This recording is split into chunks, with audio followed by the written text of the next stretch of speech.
So, babe, here we are. We're in this Swiss chalet, I am so excited to be in Switzerland. and it's Hanukkah. I mean, all the snow, the sparkly lights. I'm feeling the magic. Are you feeling the magic? Hanukkah. Come light the menorah. You feeling it, babe? Oh, Hanukkah, come light the menorah. Let's have a party, we'll all dance the hora. Gather around the table, we'll give you a treat. Everyone to play with and latkes to eat. And while we are playing, the candles are burning. Oh, what was that? What's happening? I don't What's know. interrupting our festivities? I thought that I heard something at the door. Do you think it's Swiss Miss? Do you think she's come with our chocolate milk? Babe, I don't know. We got to check. Okay. No, you know who I think it is? Who? I think it may be Jason. Oh, jeez. I forgot to tell you that I invited him over. Ah, okay. Well, there goes our Hanukkah fun. We can still have fun at Hanukkah, but I forgot to tell you that we had to record our sort of end of and you year. guys are going to chat about whiskey. We're going to chat about whiskey. Yeah. With or without an E. With or without an E. Mm-hmm. That's my favorite U2 song. Without the E, of course. Okay, well, why don't you guys go chat about whiskey? I'm going to go watch Below Deck. Fair. Thank you, honey. Mm-hmm. Oh my gosh, you won't stop knocking. Hey man, come on in. Kick your shoes off. Get relaxed. Be relaxed. Grab a glass. Join me. Have I walked into a swingers party? No, that swing on the other wall is meant for something completely different. It's a private thing. I thought I had that door closed. This is a cute 70s style winter chalet you got here. Listen, we have fondue warming up. Yeah, I can see that. Kitchen. Right beside that swing, I tell you. Those are two things you don't technically want to mix. There's a heavy cheese fondue and a 1970s sex swing. Oh, Jesus. Talking from experience here. Just by the way, put your keys in the fishbowl over there if you wouldn't mind. I was going to make some reference to the size of my key, but I won't. I'll let it pass. I will let it pass. I don't know why you would do that. I mean, that's then making innuendo. We haven't even hit innuendo territory. Man, talking of innuendo, that's exactly what came out of me when I mixed the cheese fondue and the 70s sex swing. It's like innuendo out the other. Rapidly. It was a looseness, as they used to say in the 18th century. It was a looseness. Jason, we haven't even put whiskey in our glass, and we've gone silly. We've gone the way of silly. It's the festive season. How can you not be silly at the festive season? It feels good, right? That just sort of like the winding down, and if you're celebrating Hanukkah, every night you're adding more candles. Things you're just feeling better and better, and then if you're celebrating Christmas, right, you get closer to that day, and it's. You're right, though. We should have a dram. The interesting thing is, I saw you come with a really large. Easy. Easy. Oh my gosh! Something come with a really large something. As you were pulling up to. I came with a really large key. Yes, that's what we're talking about. I watched you pull up to the chalet, and you had what looked like to be your entire whiskey collection. It's easy when you've only got 8 bottles. So what should we... I don't know. What are you feeling on a cold Swiss night? It's the festive season, right? Yeah. I think of our dear friend Ian Allen at the Glenmurray Distillery. Oh yeah. Often, early and often. All right. But especially in the festive season, what could we pour from the Glenmurray Distillery? Man, I like that. You did recommend the 18-year-old to me on our 5 essential drams. I think that was maybe in the honourable mention category because I was disappointed I couldn't get a Glenmurray in my necessary 5. And you told me about the 18-year-old. I bought the 18-year-old, and I've been thoroughly enjoying it. Do you have any 18? Nope, that's why it was only an honourable mention. Not nearby. Not nearby. There is one in a store local to me, but I don't own that right now. What about the Glenmurray Peated and PX? I have 2 of those right in my bag here. Okay. I don't have them nearby, but I think there may be an extra bottle in the kitchen in this chalet. I could just run and grab it. You go grab that one. I'll leave mine in my bag. You go grab yours.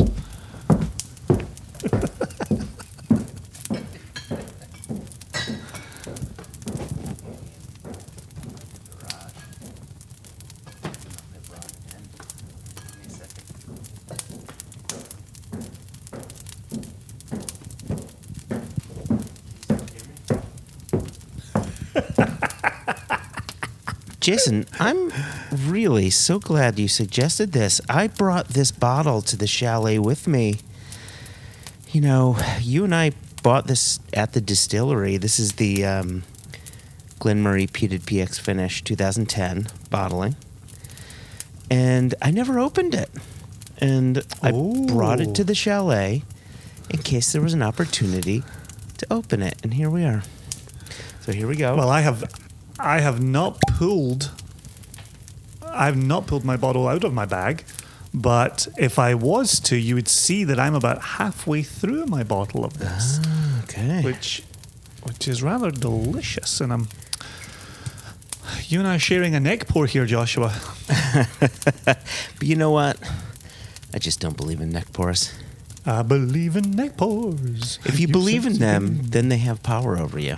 Just don't believe in them. Right. They definitely do. There's no doubt about it. No doubt. All right. Well, cheers. Here's to a festive season, a Hanukkah, a Christmas, and a New Year. Cheers to that. Oh.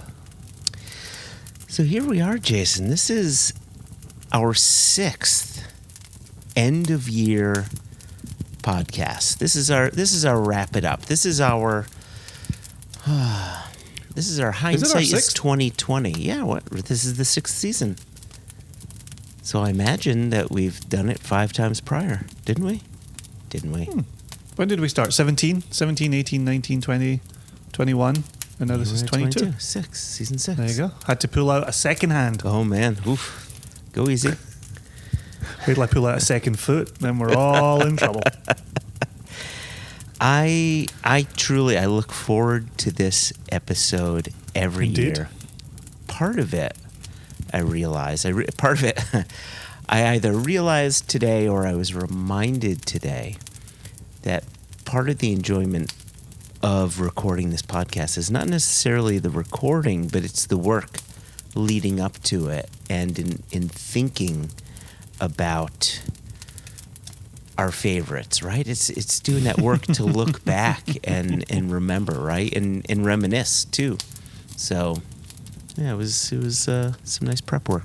Well, and I think part of it is we don't necessarily get a lot of opportunity to look back as the year goes on. We're always 6 months ahead, right? Always, What needs to be pulled from a warehouse? What needs labels? What needs bottling scheduled? What needs put on a plane or a boat to get over here? It's nice to reach the end of the year and say, okay, let's take a little break from that type of thinking. Let's look back. Let's think what we've achieved. Let's think what we've put together in this year, whether it be podcast, SCN releases, non-SCN bottle enjoyment, and then the occasional question from a dedicated listener. Yeah, actually, and it was such a nice email to come in, and I think it helped set the tone as we were having some of our preliminary conversations. Later on, we may have some special guests come on to the podcast if they can make it. It's snowy out there. I don't know if you hit some of this treacherous weather, right? Treacherous. I'm glad I had my snowshoes.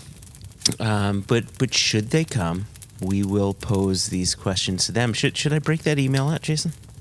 Absolutely. Okay. I had to print it out, right? Because there's no Wi-Fi up here. I like it. A few weeks back, we received an email from Philippe Panavong, and it actually came in. 'Tis the season. Yeah, 'tis the season, and it came in on the 10th of December. What I loved about it is that the subject says, "Wait!" All caps, exclamation point. "Before you do your end of year top whiskeys." And so that's the subject line. And so That's awesome. it's great. Yep. Grabs your attention. It grabs you by the attention. And it says, "Hi, JJJ and Elijah. Nice. Before you do your end of year rankings, I have 3 things I need to bring up. 1, why do people do top 3, top 5, or top 10 whiskeys/spirits of the year? Whiskey is, this is funny, whiskey is sold in cases of 3, 6, or 12 bottles. I'll have him know that sometimes whiskey is sold in 4-bottle cases. That is also true. That's true. That is also true. The industry counts sales in cases. We should also do all of our rankings in terms of cases. If you could fill a 6-bottle case, what are your top 6 of the year? So that's a question to consider. We'll answer that in a moment, or not answer it. And then Or begin answering it. Yeah, Half begin answer it. answering. Yeah, there you go. Question number 2. With the same idea, let's talk about whiskey time capsules. And this one really, I think, is going to help set the tone of the conversation here.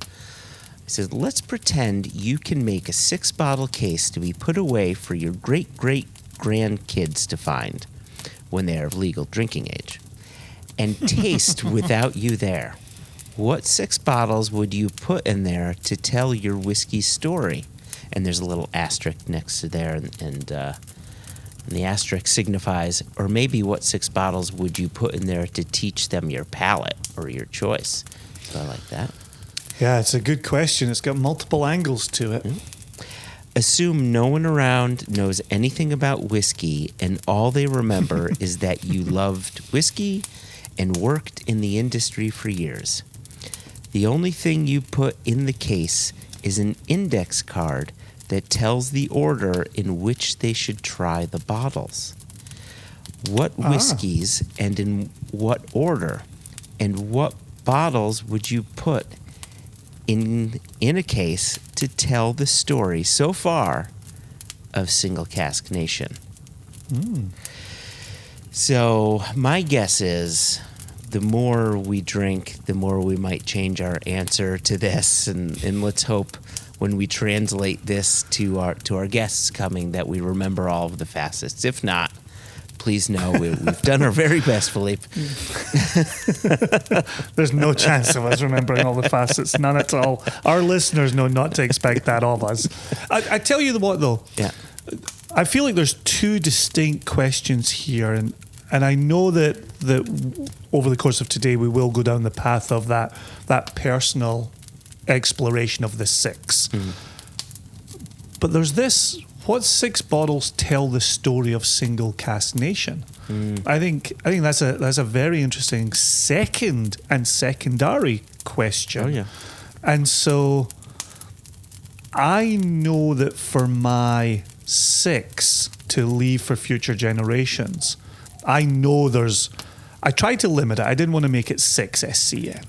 But there's at least 1 SCN in there that I think really defines my whiskey journey writ large. So I have leaned on that a little bit, but I'm kind of interested, Joshua, if we were to split up 6 bottles that tell the SCN story, what 3 would you identify? I think first and foremost, we'd have to lead with the SCN Aaron 12-year-old Pinot cask, right? I mean, here we are, these 2 guys that said, 3 guys, let's be clear. It was you, me, it was Seth Glaskin. And when we started this company, it was Isle of Arran Distillers that had said, we want to be your first. Absolutely. Right. Absolutely. Right. So I don't think the Single Cask Nation story as it stands today can be told without that, with a distillery that had our back from the get-go and continues to have our back, right? I think is so 100%. special. Yep, we agree on that. We've really shared our first pick. Oh, okay. I would then... I'd have to include a Jubilee bottling. This is why we're of one mind. This is why it's J&J Spirits. Yep, go on. What's yours? Right, and my gut tells me if I had time to sit and think, which I don't, but if I had time to sit and think, I may have a different story. Because I don't, much like the Aaron, it has to be the 15-year-old Heaven Hill. Oh, interesting. Okay, this is good. I've got a Jubilee that fits the Aaron bill the way you've just described it. Oh, interesting. Which isn't the Heaven Hill. But I don't disagree with you, Heaven Hill. Like, you're clearly spot on there. But similarly, right? I mean, you and I were considering having a bottling and trying to figure out legally how we could do a festival bottling when, navigating the 3-tiered system within the U.S. is a hard proposition. That's why no one had done it before. And that was the clincher for us, right? They weren't a part of American festivals. They were a part of European festivals. Correct. And when I think back to the conversation that we had with Larry Cass of Heaven Hill Distillers, he said, "You guys are the Jewish whiskey company." He says, "We're a Jewish distillery. Like, we want to be part of the Jubilee."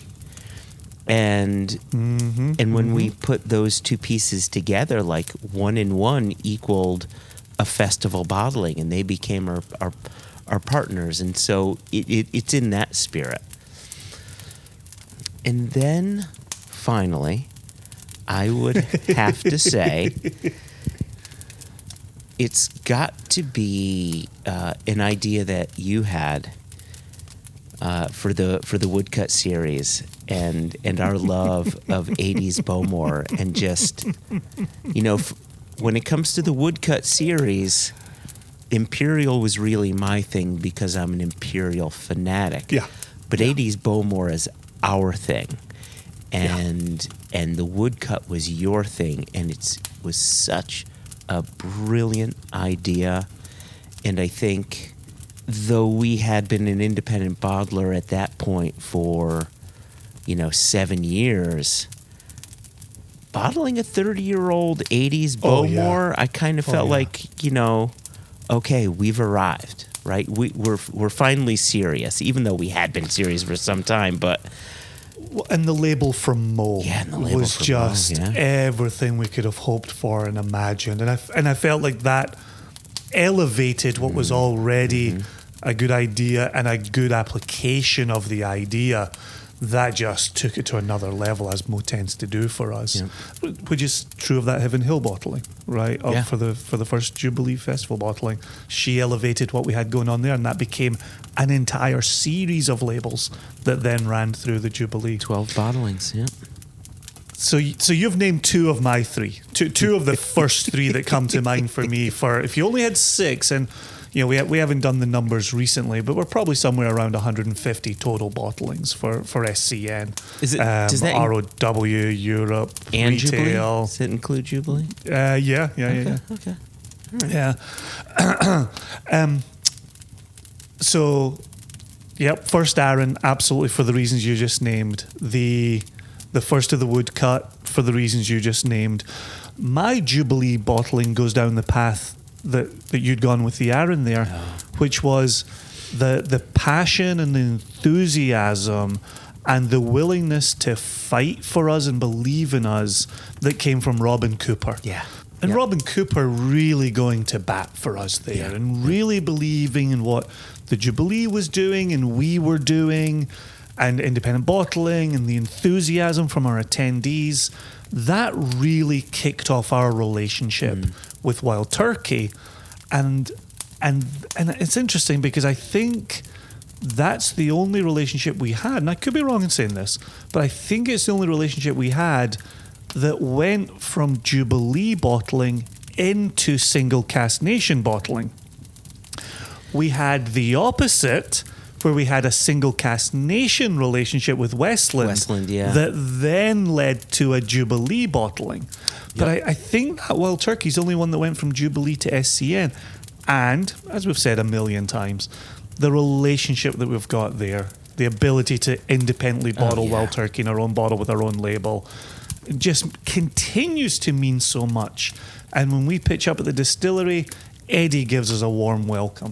Bruce gives us a warm welcome, right? When we talk to Robin Cooper, it's always on the up and up. It's always a great relationship. Dave Ensler, when he was still with Wild Turkey before he moved on to Sazerac, great relationship there. So that first Wild Turkey bottling for the Jubilee, I think, is one of those 6 that really tell the SCN story.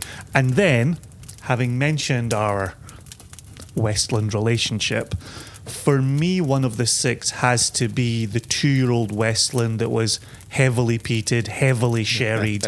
That was the very first moment you and I had said, some people will love it, some people will hate it. But it's so very, very good that those who love it will really be head over heels for it. And those who don't love it, it'll be perfectly fine if they don't love it. They'll be able to drink something else. I felt like that was a watershed moment for us. It felt like such a risk. Like at that time, we simply couldn't afford to sit on bottles. We had to sell everything we needed to sell. And I mean, truth be told, I mean, that's how businesses are, right? You make products, you've got to sell them. Now I think we're a bit more comfortable where we are. It's nice to have some bottles on the website now for people to pick up casually, that we haven't had that sort of luxury, and now we can sit there a bit more comfortably. But those early days, man, holy free holies. No, there was definitely a chance being taken there. So I think that gives us 5. So that gives us first Arran, a Heaven Hill for the Jubilee, the first Wild Turkey for the Jubilee, the Bowmore that kicked off the Woodcut series, and whatever we just finished talking about just now. The Westland. Wow, that Glen Murray really hit you, dude. My brain's trying to think of the 6th while I was counting the 5, and I pulled it off for 4 of the 5, but not the 5th. That sounds like 11. No, sorry. 5, 6. So yes. So. Oh, so what's your 6th? Yeah, what's the? So this is the scary part, right? When you name the first 5, there's always a bottle coming after. If you really screw it up, there's a bottle coming after. When you get to the 6th, this is the last one you get to name. This is the. All right. Oh, really? You picked that one and not this one over here. Oh, really? You said that distillery and not that distillery over there. That's interesting. I have one. I have one that I think really helps to tell the story. The problem is, for most people, it simply didn't exist, though people knew about it. And that was our Lafroig that we bottled in honor of Mike Walsh. Yeah, right? yeah. Right? Good friend to the nation. Like a really a mentor for people looking to get into whiskey. And we bottled 60 bottles in honor of him. He passed from COVID early doors. And I think, I'll say this really quickly. I was on a live Instagram with this guy, Frank. His handle is Burb Your Enthusiasm, which is a great name. And the thing that brightened the conversation most for me was the talk of charity and the talk of doing some of the good things that we don't often talk about. And I think those are some of the more fulfilling things. And I think doing that bottling for Mike talks about us as people. It doesn't necessarily have to be a bottling. I think we're just two guys who give a shit, and we also happen to bottle whiskey. Yeah, I think that's a great open-ended 6th entry is charitable bottling. In this instance, it was the one for Mike Walsh. As you're talking, I'm thinking about the Selway Bitterroot Frank Church Foundation. The Good Ride bottling that we did. Yeah. Right? We raised $4,000 for SBFC there. Got to work with Moscow Jim on that one. Yeah. A long time, very, very dear friend of mine. And then it took me out into the wilderness this past summer, this 2022 summer. Got to be in the Frank Church. So yeah, I like that. That's a good way to close out the 6th, is charitable bottling. That really captures, like you say, what we're about and what's important to us. So yeah, that's awesome. Yeah, I really like that. That's good, Joshua. All right, there we go. We did it. Six bottlings that define SCN. There we go. I love it. Okay, so I mean, so there's things that we have to cover here, right? We now have the 6-bottle case that represent us and our palates or things that just talk about us being in whiskey. We have that we've got to cover. We've got to cover our SCN bottling of the year. We've got to cover our just whiskey writ large of the year. And then we've got to cover our episode of the year. And like I said, we may have some guests coming up. So checks in the mail. No thanks, nobody's home. Keep walking. Yeah, right? Like they won't leave. They're just knocking, Jason. What if this person has written out the words on cards a la Love Actually, and they don't know they're about to be on a podcast? Oof, I haven't seen that before, but I can picture it. Ryan Gosling, wet, with a notebook. No, that's the Notebook. Anyway, this person... Answer the door. All right. Oh, hey, Jess. That's your cue. She has written it down. I've written it all on cards. This is where this is a great feature for an audio podcast. Can you not audio insert the painstaking notes that I've written out, a la Love Actually? So wait a second. We've invited you onto this podcast to talk about your favorite whiskeys, your favorite, this, that, and the other thing, and you've come to do like a Bob Dylan, Johnny's in the basement mixing up some medicine video where he's just showing the cards? It is one of my favourite movies, though.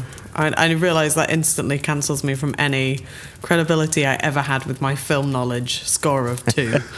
It's one of my favourite films, even though it's very problematic. Did you hear us talking about... You heard us talking about Love Actually while you were on the other side of the door? What else would you be talking about at Christmas? Unless we're talking about the holiday, we can do that too. You could be...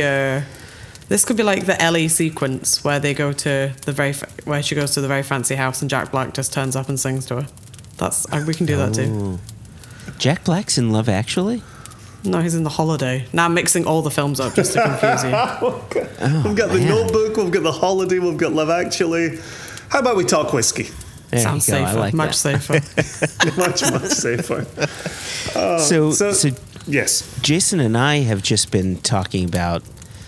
Well, I mean, this is our end of year podcast. What's our favorite non-SCN whiskey? What's our favorite SCN whiskey? What was our favorite episode of the year? Right? These are the things that we talk about all the time. So if you have some things in the chamber that you wanted to bring to our attention, we'd love to hear it.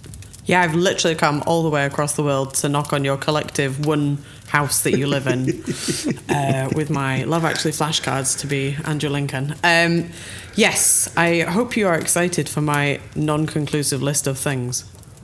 Nope. See, this is what I have to do with Joshua. I have to hold feet to the fire. It's very difficult.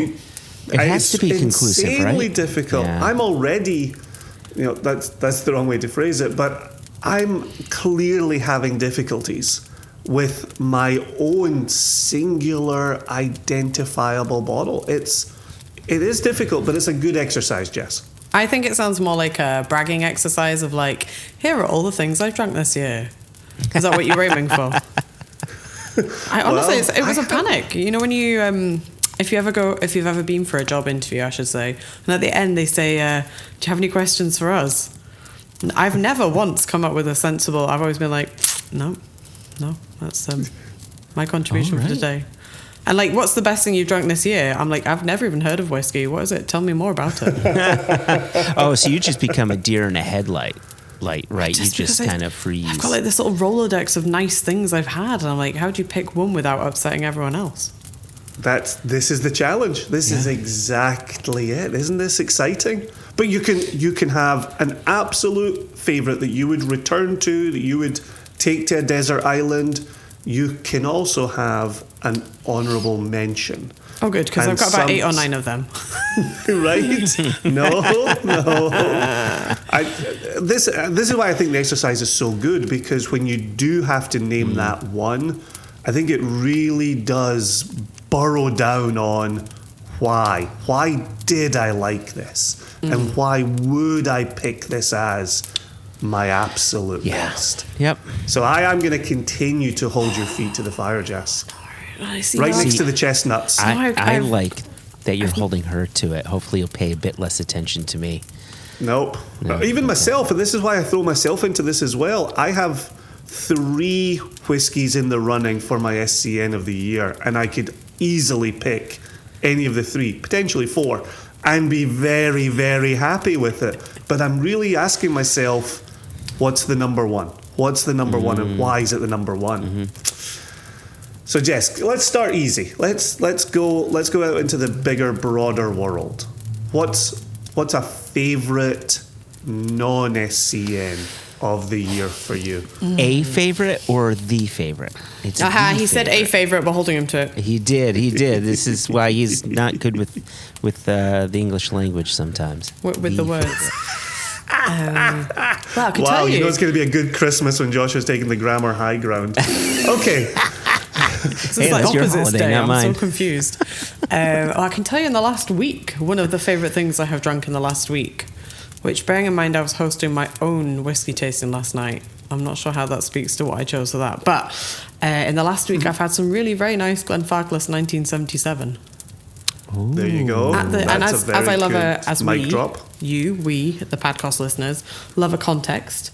I was nosing it because I was driving. I got to drink it later at the distillery in the snow. Oof. Yeah. Oof. That's I not feel like gosh. that's a solid entry, right? It's not my favourite, but in the last week. See, right? But then it doesn't count, right? It's got to be your favorite. You're just dropping mics. Yeah, that's a significant. I feel like the fact that that's not your favorite whiskey of the year is astounding to me. Would you make that your honourable mention? I have 3 honourable mentions. Can I have that? This feels a bit like everyone gets a prize, right? I think I do have a definitive answer, but I have like 3 things that I really chewed over for a bit. So that's 1. Very difficult to beat that. 2 was a very generous pour of an Adelphi Bunnahabhain 31 at malt stock. After I had told everybody about my food pairings on whiskey explorations. So I had that with kebab and Dark as My Soul Bunnahabhain 31. So that was a lot of fun. That was a very, very generous, very lovely thing. And then my 3rd honourable mention, and then I'll stop horsing around, was Kalila from 1984. That's part of the Gordon and MacPhail private collections, in the really pretty Art Deco bottles that come in these wooden boxes. It looks like parquet flooring. That was from our very lovely and dear to us friends in Malmö when we were over there in September. And that was really lovely. They've just got our friends have an insane collection, and we like to wind people up with what we drink with them. So, but that was like 1984 Kalila. Mission accomplished. Cool. Job done, podcast listeners. They're like, where's the button where you skip 30 seconds at a time with this interview? Shut her up. So those are my 3 honourable mentions.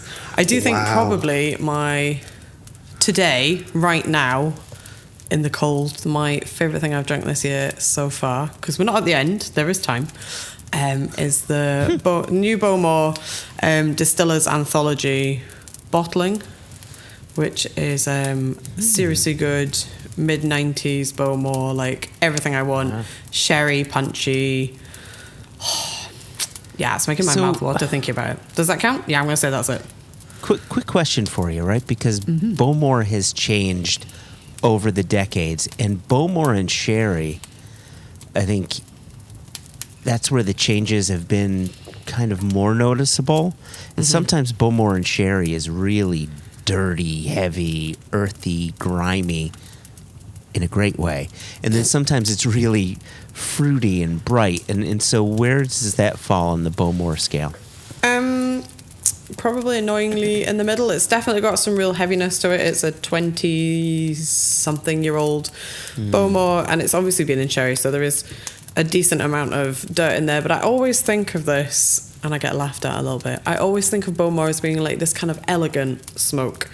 So there's some real peaty monsters hiding on the island, and some not so peaty monsters hiding on the island. And I always think Bowmore's got this slightly like regal smoke attached to it. Like, the smoke is there and it is prevalent in when you drink it and when you taste it, but it's not necessarily going to leap out the glass and punch you in the face like some of its neighbours. And for that reason, I really love it. I really love the direction I think the team are going through with the whiskey. Now, if you were to ask me, do I prefer Bowmore in sherry or bourbon, I would have to witter for a good 3 or 4 hours. So please don't ask me that question. My answer for now, for brevity's sake, is that I think the Distiller's Anthology is one of my favourite things I have drunk this year. Quick, move on. Okay. Distiller's Anthology. Okay. Yeah. Okay, Great. that's in the Super books. good. It's on wax. Okay. Thank you, Jess. So Jason, the next one is kind of tricky, right? Because usually when we talk about our favorite SCN bottling, it typically tends to be more American or bottlings for the U.S. focused. But Jess, a lot of your job is focusing on bottlings outside the U.S. But all SCN is SCN, right? So you could choose from the UK-EU bottlings or the U.S. bottlings. So it's wide open for you. I'm hoping she's going to choose the one I think she's going to choose. Okay. Okay, birthday buddy, sending you the vibes. Let's see. Okay. Yeah, I think we crossed agree. here. So I've got a really lovely cop-out here, which is that due to, and then each of these words is capitalised, the global logistics situation. If you could put like some sort of reverb on that when I say it. The global logistics situation. Done. Keen listeners of the podcast may notice that there has been an absence of ROW. So that gives me a lovely get-out clause that I feel a lot of the pressure there is lifted off. I have had, and don't tell everybody this, I get the privilege of snaffling little partial bottles sometimes before they escape to the US. So sometimes Indeed. I get the very special privilege of sharing with loads of people all at the same time at malt stock, at whiskey festivals, bottles that haven't made it to the US yet. So I do think that the new woodcut is pretty good. Ooh. Partly because I like, not just because I like the label, though I'm a sucker for the label. I really loved our accidental Dalyuen. That was great. Because I really like Dalyuen. I think it's a very underrated whiskey. And Are we in honourable mention territory right now? maybe. Or are we Unlabeled, in a unlabeled. listing 'Cause of that's some two so favourites? far. Are we building to the number one? Yeah, that's how you do it. Like when you watch Top of the Pops, which I'm sure all the kids still do, they don't just Yeah, tell you all the number kids. one and say, well, job's done, lads, go home. So I thought that was really fun. I'm in two minds whether or not I want to tell people to drink more Dalyuen because it means there's less for us. At the same time, then Indeed. they will stop being like Dalyuane or something. Right. That one. Yep, Point. the one that starts with D. Yeah. That's not the other one that's the D. Right? Anyway, so Please, let's not talk about the D right now. Paging HR. it's good. I'm getting uncomfortable. We've made it into question 2 before HR were contacted. So I think Jason knows that my real answer is my little cask mess around project, my Lechagan cognac. I was waiting for that. I really had to think about whether or not I wanted to tell this because I can feel certain regular correspondents of the Padcasts already reaching for their keyboards. Yeah. So, seasonal greetings to Messrs. Nolan. Sorry. It's in the UK and you have to be in my house to drink it, or at Maltstock, or in Jason's house. I imagine he's probably got it by now. So let's, you know I you- don't. You know I don't. for the sake of the listener, could you explain this Lechig in cognac? Which hasn't Yes. been released yet. Which I keep telling everybody, don't tell Josh and Jason that I'm pouring you this. It's the world's worst kept secret. So I am. This is going to end up with an Angel share of about 40%. Yeah. Best case scenario. When the regauge comes in, it's going to be 3 miniatures. I am a massive fan of Bunnahabhain. So this is slightly tangential, but come with me on this journey. So I love Bunnahabhain, and there have been a couple of releases of Bunnahabhain that were in cognac casks that were amazing. And so, as I'm sure the listeners by now know, we had access to some cognac casks. And when we took the liquid out, I wanted to put some Bunnahabhain in. But turns out there's none of that available. So I'll put it on my list to Santa. Dear Santa, I would like a pony and 6 casks of Bunnahabhain. So we were looking at the inventory and what we had. And I wanted that kind of, I wanted ideally a smoky Bunnahabhain to work with the kind of cognac, because I think that sweet and smoky can be a great combination. And we happen to have some Lecheik. So we put that in a cognac cask.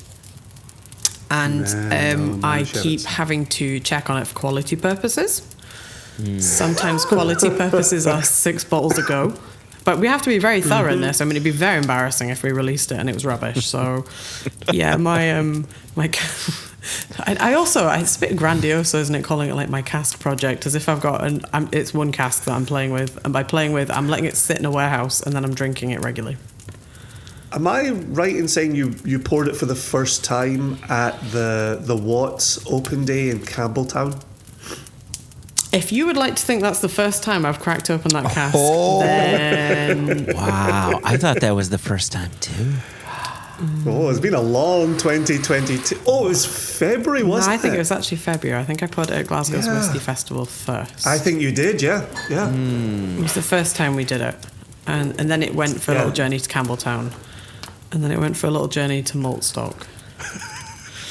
I really mean it when I say, we keep saying, it hasn't been released yet, I just don't think there's going to be bottles for release. But it's worth searching out Jess at a whiskey festival, because there might be some Lecheik and cognac very near to her. I'm going to stop taking it to festivals. I'm going to stop being generous and sharing it with people. It's mine now.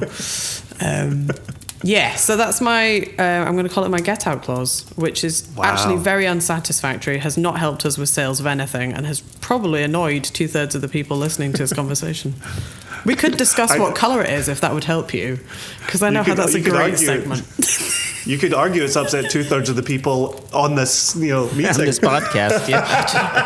If I had been more prepped, I would have just had a bottle to wave at you in our camera. But I don't. I'm not that organised. That would have you really just have to wound us imagine up. it like this instead. So. Well, that's delightful. Really delightful. But I know what's coming, or I know our plan for some things that are coming, I should say, before I'm held to what I've said in this podcast. Again, hello, Michael Nolan, for writing all these things that I forget down. So there's some really cool stuff coming, and I'm very excited about some projects we have. So maybe when you ask me this next year, I'll have a real answer that's not a thing you can't get hold of. Fingers crossed. Fingers crossed.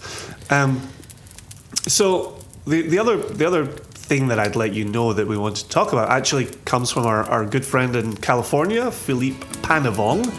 And tis the season for Philippe Panavong, indeed. And he asked this wonderfully challenging question that I did want to give you some lead time on. So I know you have come in the door somewhat prepared today, but if you were putting together a 6-pack of whiskies for future generations to learn about Jess Lomas, whiskey palate, baker, whatever avenue you go down here, hashtag girlboss.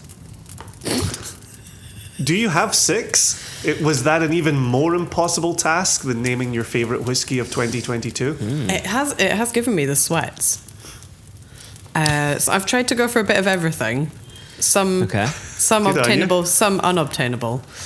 Nothing in here is made up. I haven't totally lost it. Although I think if you'd left me long enough to think about this, I would have started inventing like Jericho spirit from whatever, lost. So I've gone for everything on this list is something I've actually drunk, because I feel like that seems like a fair requisite. If you come back and ask me in half an hour, I probably would have most of these the same, but some not. Oh, wow. Do you want them in any particular order? No, let's go no order. Are you going to Are you going to individually tell us the reason for Yeah, for in that short, bottle? don't worry. I know this podcast Okay. is already 7 or 8 hours long because it's the festive I'm edition, ready. right? Okay, so top of my list, and this was genuinely the first thing that I thought of, I would put in there a little cheeky bottle of Kilchoman Sanig. Oh yeah. Because I love Kilchoman and I've enjoyed a lot of Sanig recently. And whilst I would normally have said bourbon Kilchoman and the really fun mezcal stuff, I've just found this like just a really delicious sit around and chat with somebody. I'm drink all of it laughing and we'll go. because you got. I'm laughing because you got honourable mentions into your 6-pack. No, no. It's an actual answer. It's an explanation. It's a show you're working. That's what we're on. For maximum Could have credit. been bourbon. I like those. Could have been the mezcal cast. I like those too. But it's just the Sanig. But honestly, when you said 6, I thought like that was the first thing that came to mind, and then I started trying to talk myself around why I'd picked that one. That's the answer. So number 1, Kilchoman Sanig. Okay, I like it. Good start. Number 2, I would have to have some Springbank in there because what's 2022 without some Springbank, right? Yeah. And I have A some fatter really- wallet. That's what it is. more hair, less stress, less gnashing of the teeth. Got to give future generations something to put into auction. Oh shit! Did not You're consider looking that. out for the children. If I'm honest with you, this 6-pack would just be like some crumbs and a label that would say you should have been here earlier. So we've got some Springbank in here, and I've had some really cool Springbanks and Sauternes this year, and I just really love Sauternes. There you go. That's, if I was going to do a Cask project part 2, there'd be some Sauternes in it. So yeah, and I feel like, you know, that's a nice all-rounder. Didn't need too much explanation. If you don't like that, you don't get to continue through my 6-pack. That's Yes, Springbank Sauternes. Yeah. Lovely. I'll take it. I thought I would shove in there a Lagavulin from the Fesh in 2020. So that's the 20-year-old. I feel What like was at the least one casking person in on this that call one? was not that bothered. It's Ooh. just American oak and rejuvenated, I want to say. I feel All I know as is if that it may have been- we've drunk 2 bottles of it, and I think you hated it. I didn't hate it. The problem with it was you and Swede Scott were like, oh, this is the best thing in the world. And I'm like, oh my God, if they think this is great, then it must be great. And it ended up being a perfectly fine Lagavulin. But it just didn't, it wasn't like, you know, like, ooh, this is an annual celebration. We're going to bottle the best of the best. It just seemed like another Lagavulin, and you know, Lagavulin's it's my favorite Isla distillery, and so I was just sort of, you let me down, Jess. Oh God, that is so.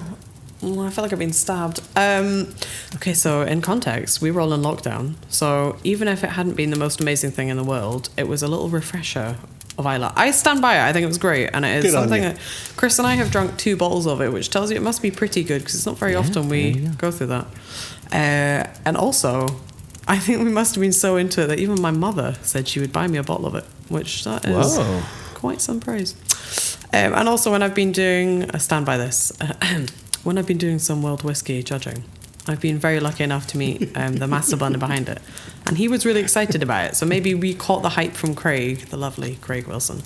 And so we bought into it. I don't know, man. I just really liked it. I also don't have the context of the legendary Lagavulin 21 to put it on a sliding scale of... Yeah. And I think But you in have your had the head, you, No, yeah, you you've had layer it. it against that. But I was going to say you've had the 2015 fish eel, which seems far So superior that to was the 2020. that was an honourable mention But as Jess, a Lagavulin replacement in my head. weren't you with us in 2017 during the swim when that guy sat down with us? Yeah. Weren't you with I had us? gone home. I had to leave. My friend was getting married. Otherwise, I would. You can bet your ass I would have refused to leave the entire trip. Yeah, okay. Because I remember us being on Isla together. I forgot that you had left early and That's had missed really out sweet on that you've written me into that memory. I think that's warm and fuzzies without the delicious taste of Lagavulin. Is the friend still married? Yes. There you go. So you missed it for a worthy reason. Okay.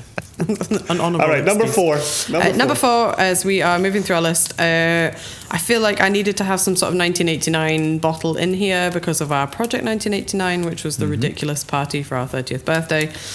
So of the batch I thought I would put in the Bowmore that I queued all night for. I queued something crazy like 30 hours for this bottle.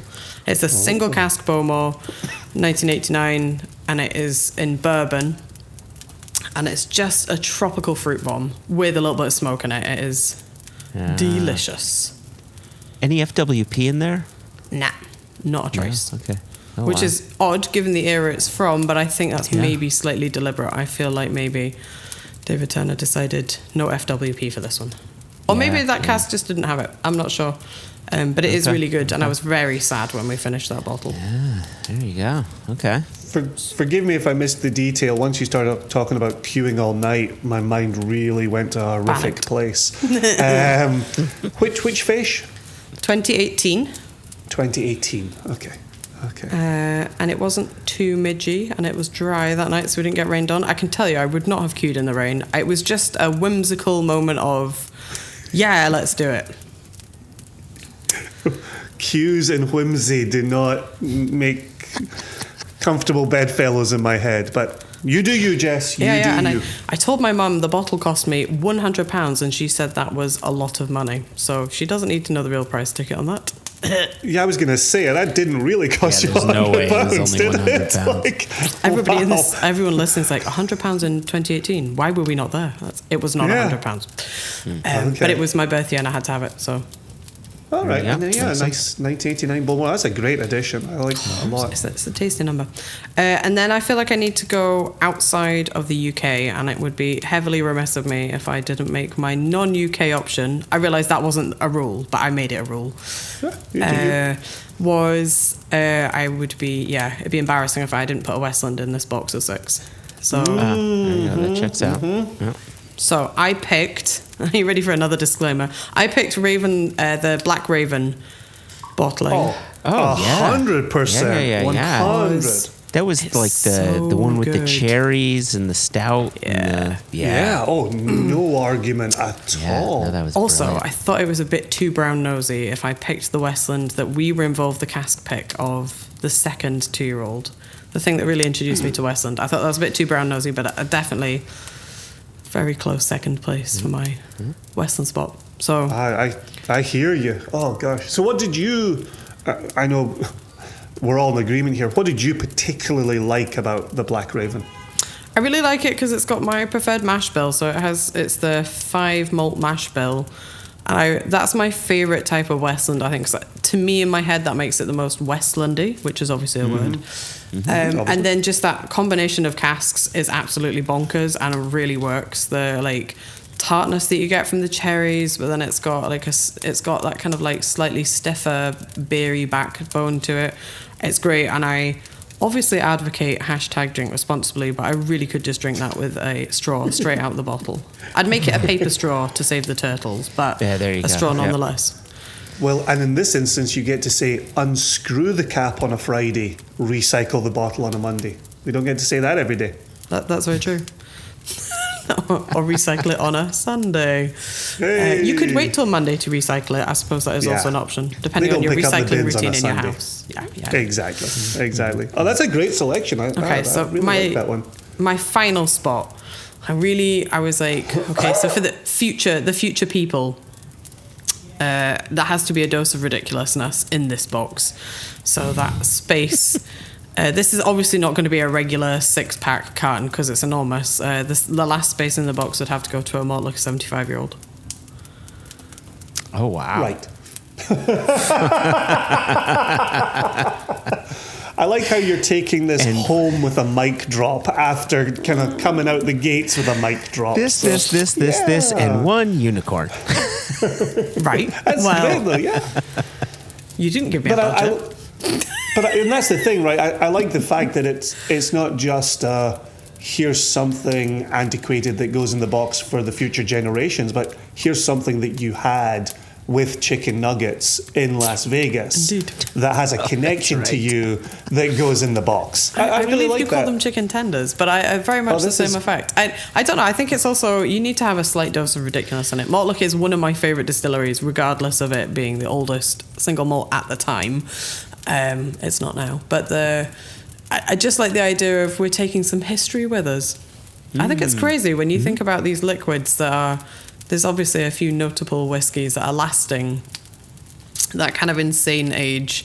I just think it's amazing that these casks have sat through the world absolutely turning on its head and changing, and at the end is still something recognizable to us as a whiskey that's 10 years old. I just find that continually mind-blowing that whiskey has this ability to cross time and space, and literally space, I guess, if it's Ardbeg. But I think that's really interesting. So, and it's really pretty. That's not awesome. My reason for putting it in the box. Yeah. All right, for the benefit of our listeners, list your 6 again for us. So we have a Kilburn Sanig, because it's delicious, but it also meant I could spend loads of budget on Mortley. That's not always that. We've got Springbank Sauternes casks. We've got the Bowmore from the festival in 2018. That's my birth year. We've got a Westland Black Raven, because it is magical juice. Please make more of that. We've got the Lagavulin that I thought was brilliant, that Joshua was like, it's acceptable. And then I've got a 75-year-old. Boom. Boom, boom, boom. That's I am so excited to see pack. how this 6-pack compares to everyone else's. Yeah. Yeah. I'm so glad I travelled across America to turn up at your doorstep to have it written on a piece of card. Which one of you is Keira Knightley, by the way? Which one of you am I supposed to be wooing? I'm Keira Knightley, I think. Okay. We'll fight about this internally within the rest of the podcast. Let's kick you back out the door into the snow, but before you go, we're going to get you out of here the same way we get regular guests of the podcast out of here. What are you excited about for 2023, Jess Lomas? Oh no, shit, this is the have you got any other questions question. I am very excited about other than the Lecheg cognac. I'm very excited to continue traversing the world of the global logistics situation and maybe having some new glass. That would be fun. I'm excited about putting some things into said glass and shipping it all around the world. Very excited about picking casks. That sounds fun. But maybe being allowed outside of the UK to look at some whiskies that are not in the UK. I feel like this section should be vague, right? Insert your own answer to what I'm sort of shaping an answer to. Yeah, I'm very excited about putting some more single cask nation into glasses of people that I get the pleasure of meeting, because that's always fun. And then, I think drinking some more of that really tasty Lecheg. Those are all fantastic, and we look forward to doing them with you in 2023. For the moment, Jess, I raise my Dalla Horse glass to you. Oh, thanks, little Sven. That's lovely. Thanks for being with us in 2022, and here's to 2023. There you go. Cheers, Jess. I'm going back into the snow now. Bye, guys. Bye. Bye.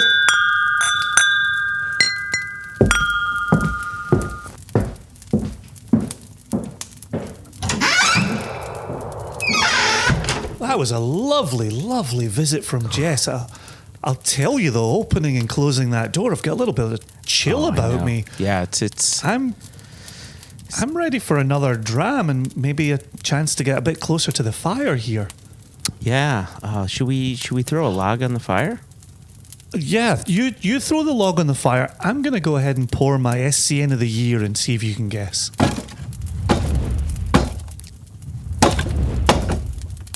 Oh, so you've got it in a paper bag then. Okay. Now, Jason, my question to you... For listeners, it's not a paper bag, just for the benefit of listeners. It's a paper bag. It's a pair of wool gloves with the fingertips cut off. You've brought a stick with you. A sausage.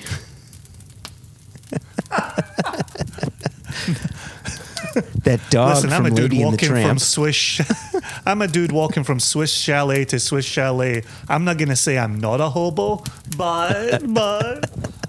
All right, here we go. So my question for you is, did you bring your... So obviously we have a single cask nation whiskey of the year. Did you bring your runner-up as well? Not to drink, just to discuss. Okay. And once you see this, Yeah. you will know that I have done a Hatton pour just to make it easier for us both to judge the color of this whiskey. Okay. That's me pouring mine. Ooh, I will say, now that we're starting to warm up here, I did love Jess's selection there. Oh my gosh. I like the way she thinks about whiskey. Oh, very much Yeah. so. Very much so. So, by the way, I don't know if you noticed the glass that I have, Jason. It's my Oh, lovely. it's my Jason glass, my broken heart Jason glass. I see you didn't bring yours. No, I Take always note, travel Travis. with a 6-pack of single cast nation glasses. Now available on our website. Plug. Moving on.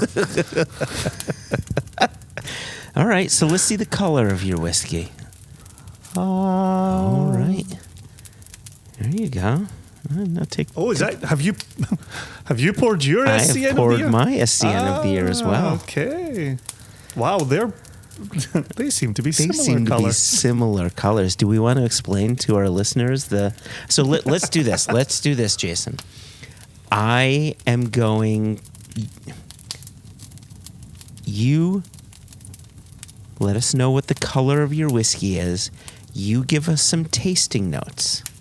I will then think of what it is, and then I'm going to do the same.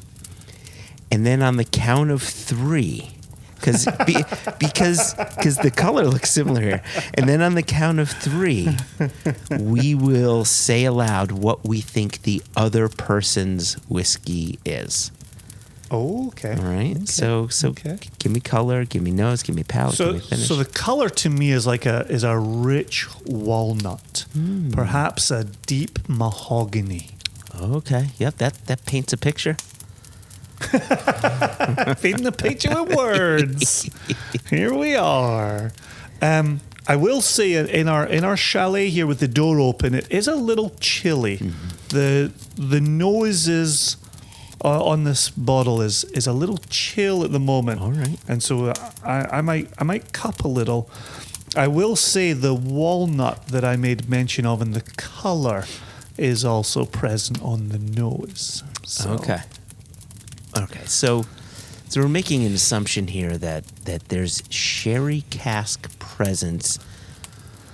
Yeah. Seems to be between the color and maybe a little fudginess on the nose. Maybe a little. What's your fudge of choice, Joshua?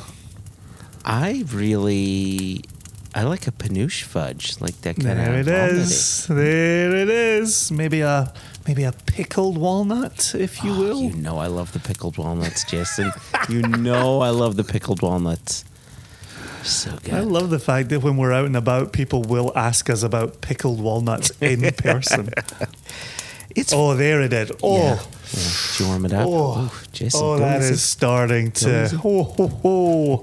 That is doing the job. So it is.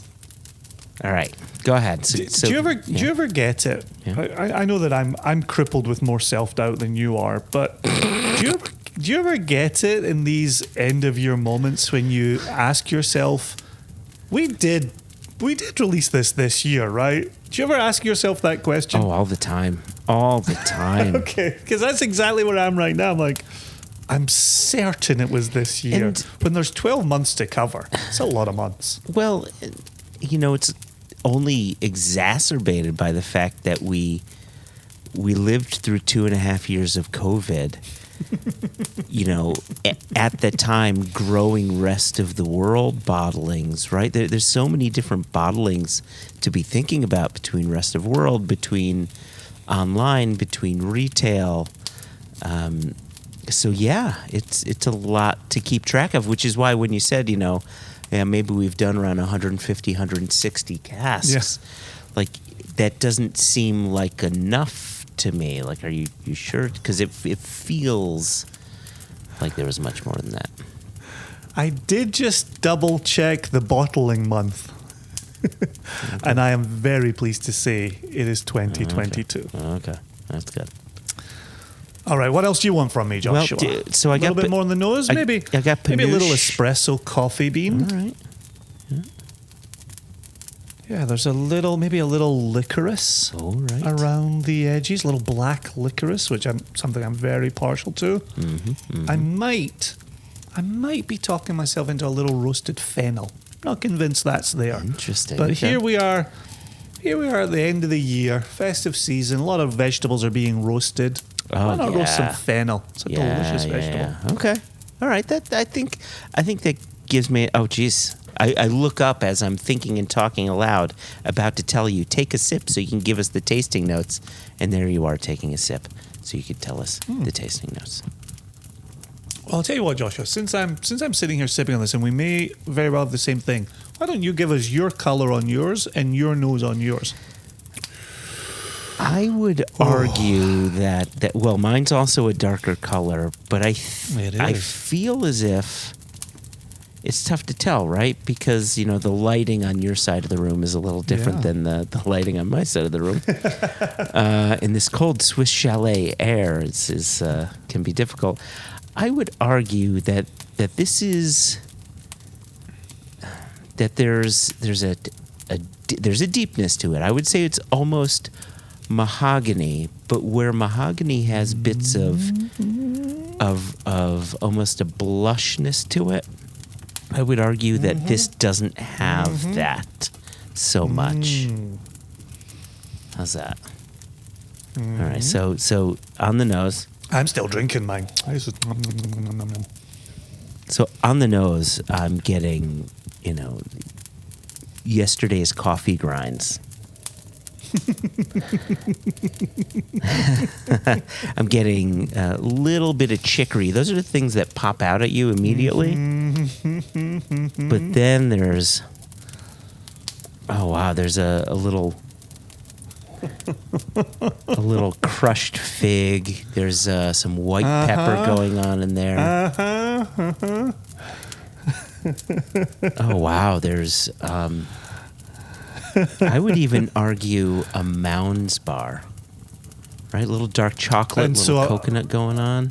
American I was going to Mounds. say for American Mounds. For those around the world, yes. So you're describing a dark chocolate bounty for people in other parts of the world. Yeah, there you go. Yeah, the coconut presence is actually quite big when I focus on it. What will be funny is if we do have two different drams and I'm looking for the coconut presence in the one that I've poured. Well, I didn't get fennel, so we'll see. Maybe it's something different. All right, so There's a chance I didn't get fennel either. So what did you get on the palate of yours?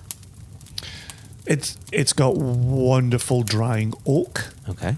It's got a nice little oak spice. Okay. There's a little bit of that ground ginger. There's not too much cinnamon. I actually want there to be more cinnamon than there is. Oh, interesting. To go down that rich wood, that heavy oak path. But it's not quite going there. It's a little lighter on the palate than one might expect from the nose. Okay. Interesting. All right. So on the palate for me, there despite the sherry, which is present, there's a lightness to it.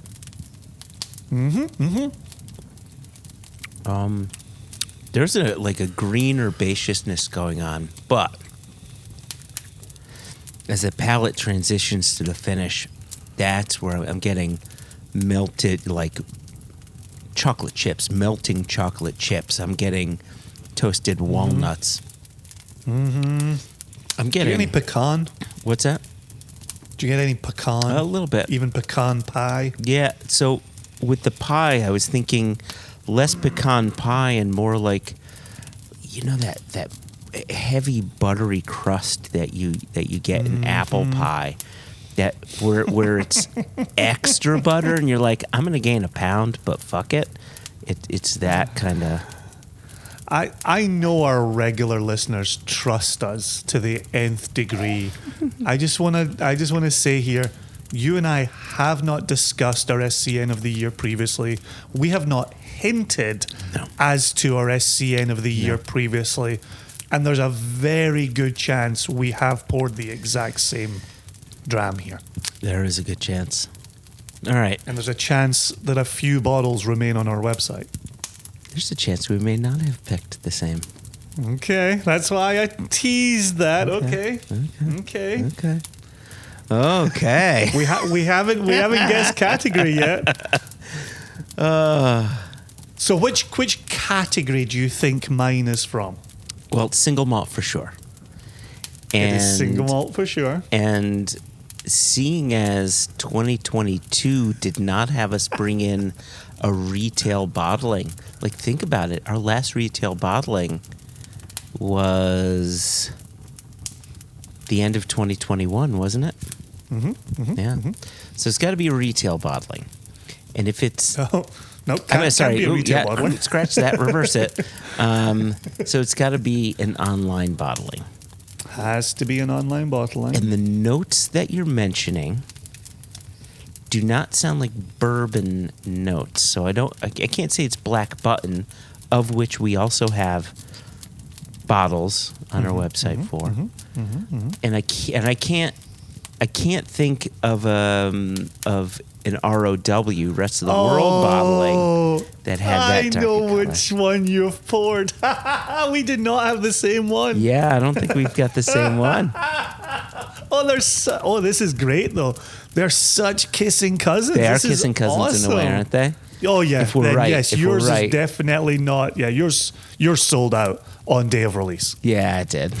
Yeah. Okay, so Yeah. do we count it to read or do we just say it? Well, let's count it to we know exactly what the All other right, so you person's poured drinking. the VDC, the Virginia Distillery Exactly. Company, Exactly. which was my runner-up. Okay.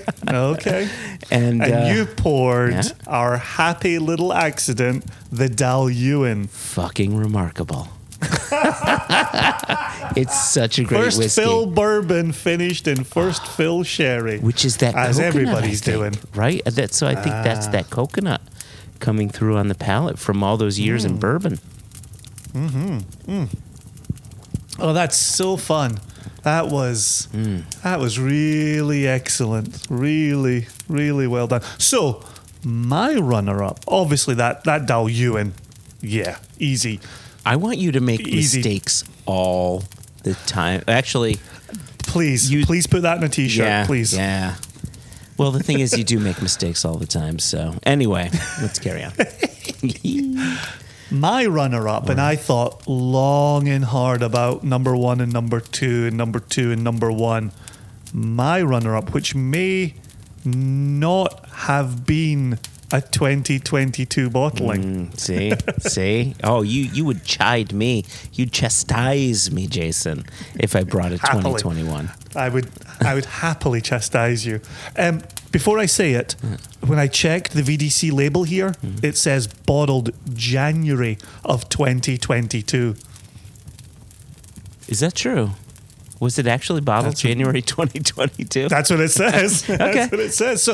So we would have been moving the cask at the end of 2021. We would have selected it in 2021, but then released it in 22. There you go. Yeah. There you go. So my runner-up, I believe, was bottled October of 2021 and may have been released at the very end of that year or the very beginning of 22.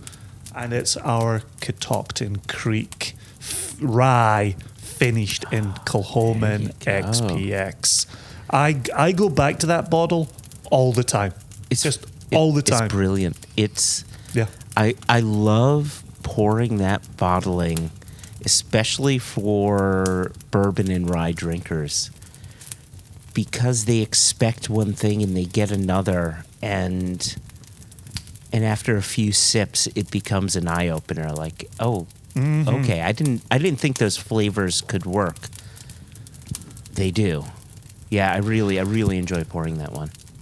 Well, and Jess had told us, and we didn't bring it up while she was here in the chalet a moment ago, but she and Chris Hallstrom, Swede Scott, had put that Catoctin Creek into the private dram cabinet At at the Bonaccord. Bonaccord in Glasgow, Yeah. and they have poured from that bottle continuously and have opened more and more eyes.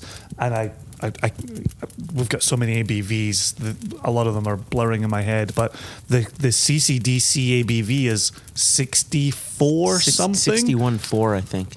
I think it's 61.4. As low as 61? Yeah, hold on. Makes I sense. think I brought that in a possible. bag as well.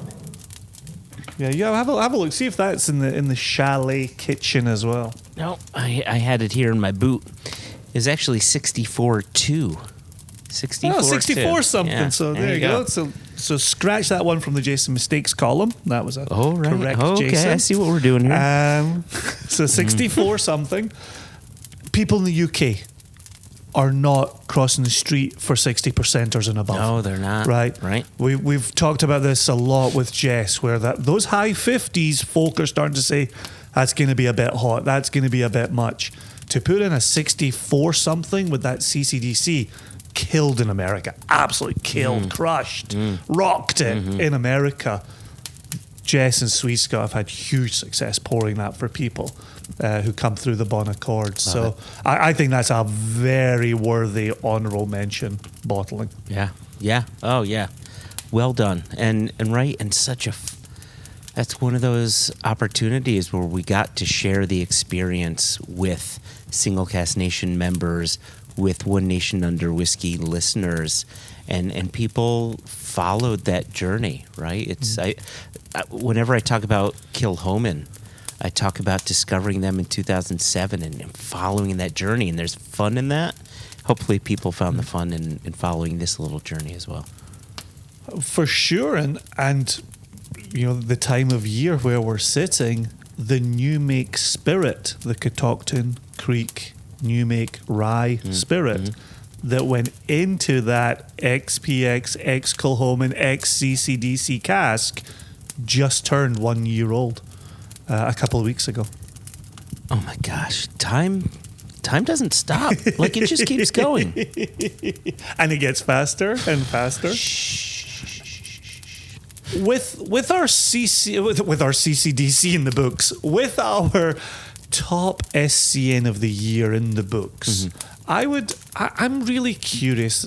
The thing that I especially love about Philippe's question is I desperately want to hear the answers, and I really would appreciate Philippe writing in and giving us his six, because he's listened to Jess.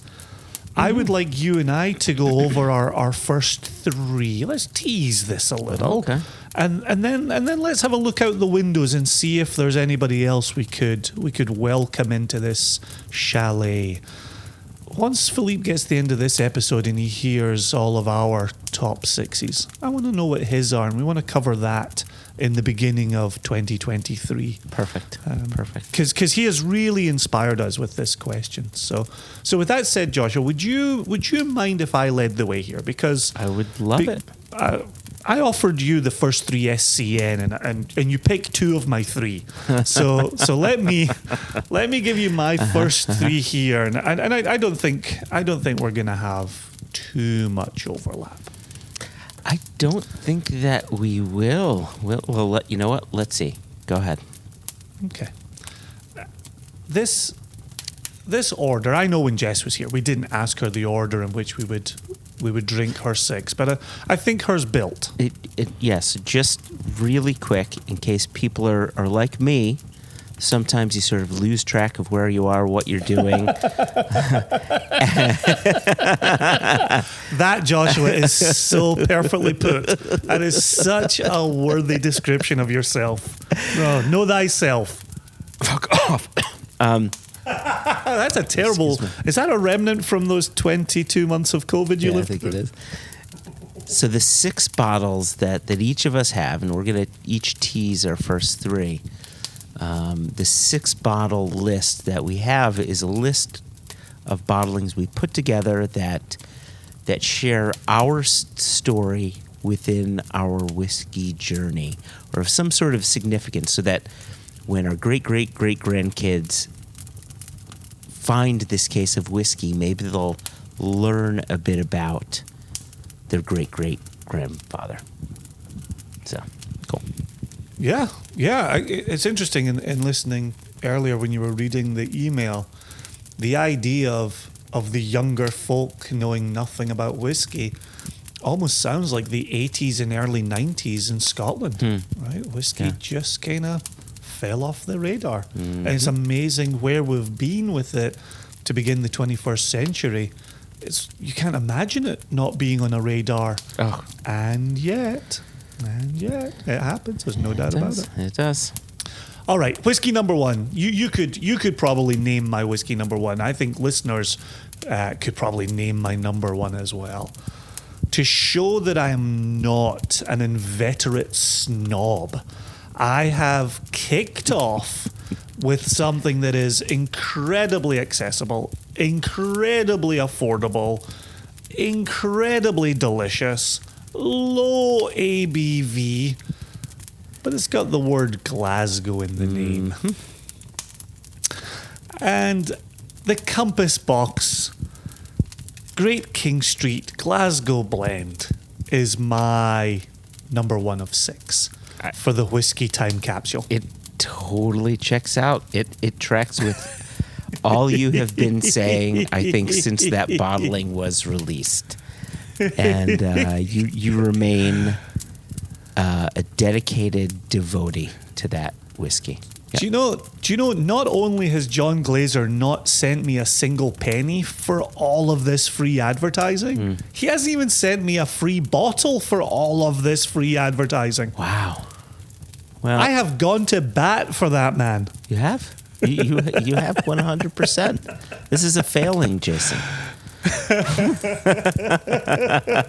Dear John, please fix it for me to get a free $35 bottle of Great King Street Glasgow blend.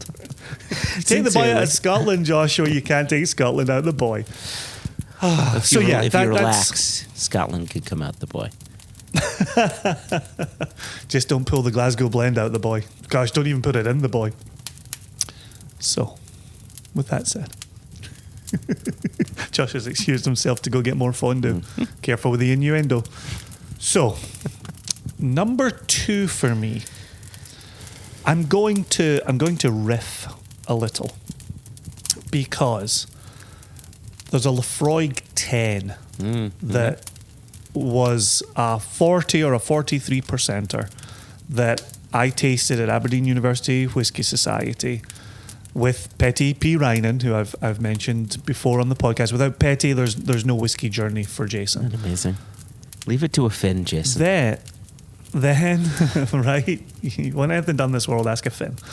But I'm not picking Lafroig 10 because from my University of Aberdeen Whisky Society experience, when I moved to the Palouse, the inland northwest in eastern Washington State in the United States, and I started a society there, my society fell in love with Lafroig cask strength. And this is what has come to be known as the Red Stripe years of Lafroig 10 cask strength. They were all 57.3%. It was a standard ABV for the Red Stripe release. Oh, interesting. Okay. So that is number 2 for me. Huh. I wonder why it was only... Yeah? You wonder why it was 57.3? I'm sorry to interrupt, but 57.1 is 100 imperial proof, right? So that ABV makes sense. 57.3 puts it over. Like, is that 101 imperial proof? Like, it's such an interesting ABV. Yeah, it's just where we thought. It's just where we thought it sat best. So, so here we go. So I've gone into my bag, and I have pulled out a Red Stripe Lafroig cask strength. Oh wow! And I will tell you that I got the ABV wrong. So you can put this into the Jason being wrong column. Look at that! So quickly, copycat. You just wanted to be wrong like I was wrong. Yeah, I tell you, you make it look so easy. I think I make you feel like a natural woman. Once, twice, 3 times a natural woman. This is 55.7%. Okay, and that was the standard ABV? Red Stripe. Yeah. Okay. It was only once they went to the batching of the cask strength that they started saying, okay, it'll be a batch strength coming out. So there you go. So I have got the Glasgow blend. I've got the Lafroig 10 cask strength Red Stripe. And then for number 3, this really fits with what we answered earlier, which is I don't think I can tell my personal whiskey story without including a little bit of the SCN whiskey story. And the SCN Kilchoman 4-year-old Wow. is my third. Wow. There you go. There you go, right? That's... it's funny, or reading, I should say, a recent Instagram post from Travis Williams. Every year, or the past few years, he's been doing the 25 days of Kilchoman, right? The lead up to Christmas. And he highlighted a cask, a single cask bottling that was a sister cask to the one we bottled, and talked about the elusiveness of our bottling and how special he thinks it is. And it goes to show it really is a one of a kind. It literally is a one of a kind bottling. Oh yeah. Oh, and you and I talked about this just the other day when we were hanging out. We talked about being there. We talked about being with John McClelland in the warehouse. We talked about Anthony Wills giving us a that should work out, and me saying that sounds like a no. And then a few weeks later, you confirming over email and him saying, I said we would do it. Yeah. Everything was hunky-dory there. And then we made it happen. I just moved out of my office, and when I moved my couch, I found a whole collection of old samples. And did you find the original samples? I found a 200 ml sample of the original bottling that has been full in the 200 ml sample bottle. You pulled off the 200 ml just to see what it was like as a fresh bottling. Exactly. And so as you and I were discussing the other day when we were just chit-chatting, my fill level on my Kilchoman 4 bottle is actually quite low. Yeah. And it doesn't quite taste as it used to. Yep. But I'm thinking the next time you, me, and Jess and Elijah are all together in the same place, we might share that original 200 mils of Kilchoman 4-year-old. Hashtag blessings. I can see your goosebumps from across this room. I'm excited. I'm excited, Jason. I'm excited. Listen. Talking of excited, I just poured some 10 Red Stripe original cask strength. Did you? And it is just killer. Absolutely. If you pull it out to look at the ABV, you might as well pour some. Yeah, you know what? I'm going to pour some too. Well, here. Let me get my bottle then. Since we're sharing. Thank you. Hold your glass over here. Oh, hold on one second. I can't believe you put it back in the canister. Heck yeah, I did.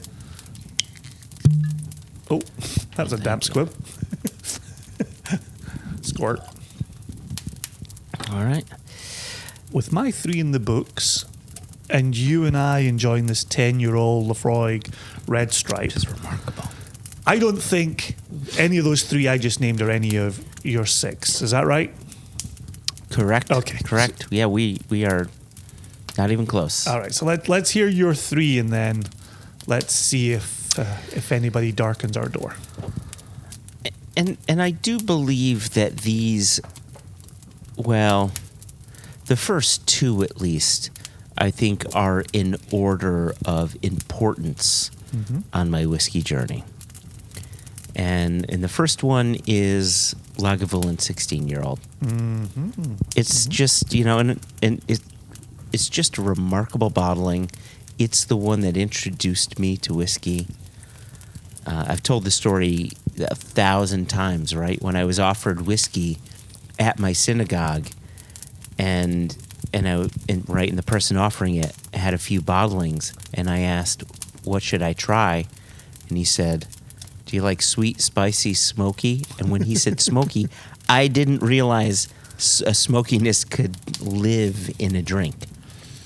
And I tasted that whiskey, and you know, prior to that night, I had avoided whiskey.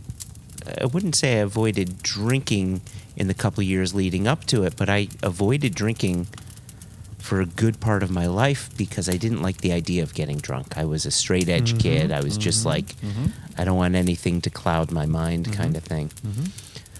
Look at me now. And anyway, Look at me now, Mama. Getting to taste that Lagavulin 16, you know, my fear was this is going to take me from point A to point B, you know, soberness to drunkenness, which is something I avoided for a good long while.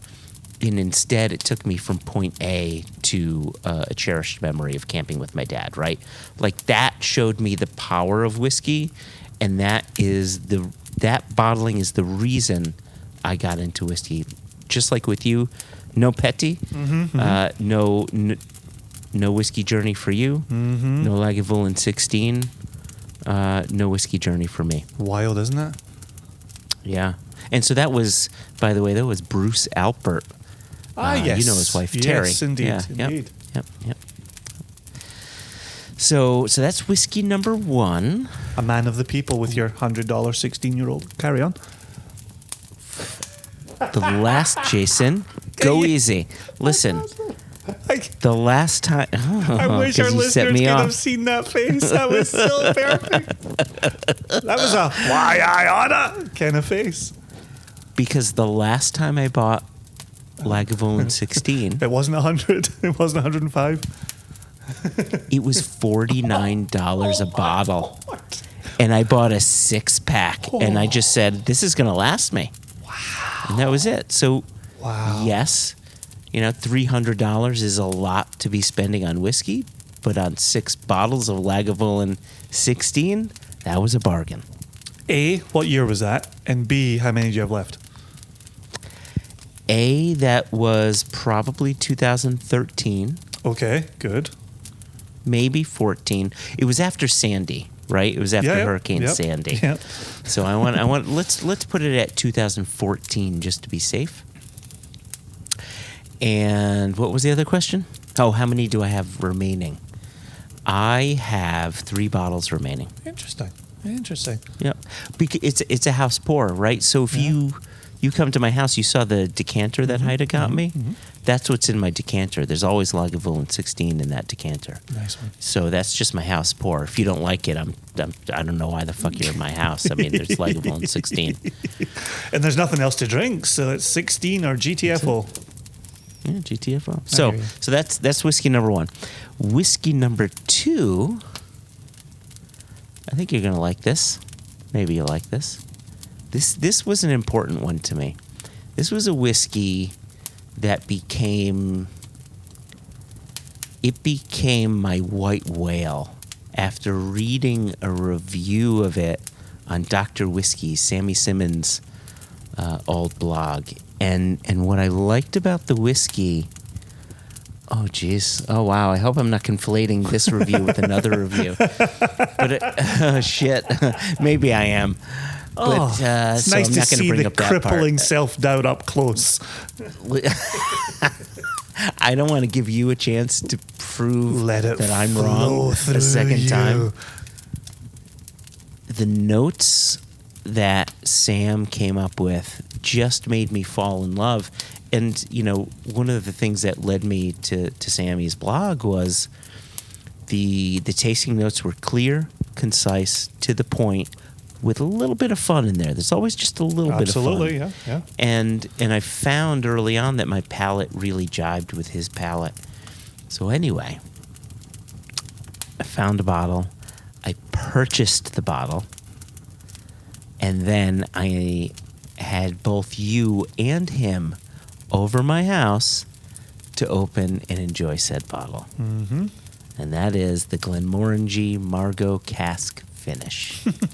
that was huge, right? I mean, this may make Sam Simmons blush a little bit, but he was my whiskey hero. He continues to be a whiskey hero of mine. For sure. Like he just is. And you and I were, you know, growing this really important and deep relationship that like life isn't life without Jason. And so it's a very important bottling to me.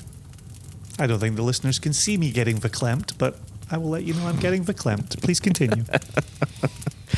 And then my third one, and this is where we get out of order, okay? My third one, I got my very first taste of this from Andrew Sousa.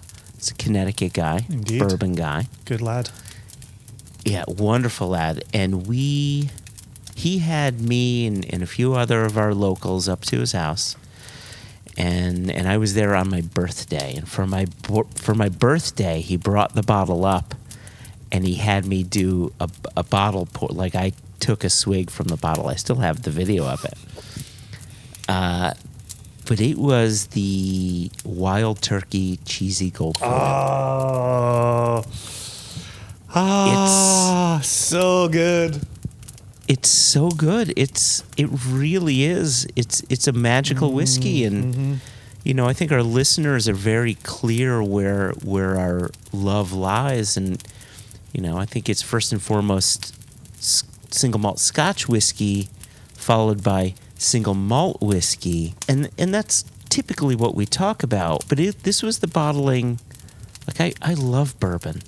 I love bourbon, but this one showed me how complex bourbon can be, and I think it shares the same level of complexity and just awe-inspiring quality that some of the best, you know, Lagavulins and Laphroaigs have done. It's just remarkable liquid. Yeah, agreed. And I wish I agreed. had more of it. I've Yeah. enjoyed it in a couple of different locations with a few different people, and it's just a great standalone whiskey. It doesn't need to be attached to the mythology of Thank the you. Yeah, there cheesy you go. gold foil. It's just a damn good whiskey that, as you rightly say, shows you the power of bourbon, and came out at a time when, like we're just talking about, the 80s and early 90s for Scotch. Yeah, no one gave a shit. Exactly. Amazing. So that's Yeah, your so there that's you your go. three. So That's there's- your. So reiterate your three. So I'm Lagavulin 16. Yep. Glenmorangie Margot Cask Finish. Indeed. And Wild Turkey Cheesy Gold Foil. There you go. And mine, number one, Glasgow Blend. Number Yeah. two, jeez Louise, I'm the one with the incomplete Joshua list today. The Laphroaig 10 original cask strength, the red stripe. That's the green canister with the red stripe saying original cask strength. Does it come with just like a bottle of Red Stripe beer? It doesn't, but my watch is now talking to me. And number three, SCN Kilchoman 4-year-old. We're off to a good start with this. I'm excited to hear what comes later. That sounds like it's somebody else at the door of our snowy podcast chalet, Joshua. I feel like- Do you want me to answer the door, or you want to get this? You know, why don't you get it this time, Jason? Because I can't do it. It's Elijah. Hey. Hello, Elijah. Come in out of the snow. I haven't seen you for 40 days. Yes, 40 days, and I'm here. I And made 40 it. nights, to 40 be nights. fair. Yes. Where's my seat at the table? Hey, well played, sir. Well You played. got passed over. It's not gonna happen. Hey,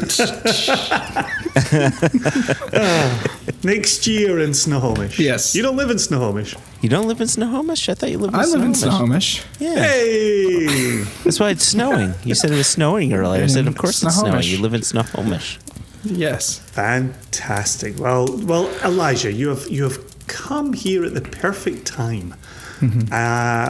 We are rounding out our year. We are covering our favorites, our favorite SCN bottle of the year, our favorite non-SCN bottle of the year, and we also have a little question to ask you that Okay. we will return to. But where would you like to start? Would you like to talk SCN or non-SCN first? Let's go with SCN first. Okay. Okay. I am curious. So our friend Jess came by earlier, and she had winners, she had high mentions, she had side mentions that didn't fit into a hierarchy at all. Are you pretty clear in your number one selection for the year? You're saying, or do you want to qualify this? So Jess took more of the Joshua approach to this? Go easy. She had multiple incomplete lists. Multiple. You're going to have to leave and come back in another 40 days if you keep that attitude up. I've kept it clean. One decision. It was a difficult decision, but okay. I just went with my gut, wrote it down, and made no edits. Okay. So you have no need for an honorable mention? I could give an honorable mention. Okay. I could. I'm curious how much time to keep you next to the fire here is just what I'm working. So what? Start with the high hanging fruit, Elijah. The high hanging fruit. Announce to us what and why. There you go. That's the key. Like it's good to know what, but it's more important to know why. Yes. Absolutely. Yes. So the high hanging fruit, the pinnacle of SCN, is the Macmira 13-year-old for me. Was the best SCN this year. Why? Yeah, that's taking me by surprise. I mean, yeah, I think it's a great whiskey. It's just taking me by surprise, Elijah. So there's a lot going on in it, and all things that are like right around my wheelhouse as far as a whiskey goes. It's got a fruitiness to it. Mm-hmm. It's got like a baking spice characteristics to it that I thoroughly enjoy. Yeah. I think when I was listening to Jess's interview, and they were mentioning the yeast that is used for cinnamon rolls. Yeah. Her interview with Richard McKean. Yes. Mm-hmm. I haven't been able to get that out of my mind, and maybe it's like one of those things that like is messes with my head. But when I had it the first time was at Pitch in Arizona for a tasting. Yeah. And opened it there. I had to talk about the whiskey to this select crowd and taste it along with him. And I just had one of those moments. I was kind of blown away by it. Wow. And yeah. Had you had any whiskey from Macmira prior to the SCN bottling, or was that your first foray into the spirit? Yes, I have. Jess has sent me in Advent little calendars and many samples of Macmira. Mm-hmm. Nothing that's been like mind-blowing or best whiskey of the year, but I don't know, something about this one was just hit all the things that I like about whiskey, and it was something different. Yeah. So do you feel like the new charred oak of it played a role in the flavor profile? Perhaps the spice, that cinnamon you're talking about. Yeah. I think like Macmira, that fruity, the really high fruity notes, combating with the new charred oak, created a great balance for me. And something that I enjoyed. There was a lot of great whiskeys that SCN made this year, or produced, or bottled. Well, you have definitely gone to the opposite end of the spectrum from Jess. So Jess named an SCN whiskey that only exists in cask and in experimental samples that she's been taking. That's cheating. I tried some great stuff in cask too. I mean, it'll eventually become a bottling, but yeah, that's a good point. Well, she's already gone back out into the snow. That's true. We're unable to call her back in for follow-up questions. All right, so I'm very interested then. Oh, and that's what I was saying. The opposite end of the spectrum is She's gone with the one that only exists in Cask that may be released at some point in the future into the rest of the world markets.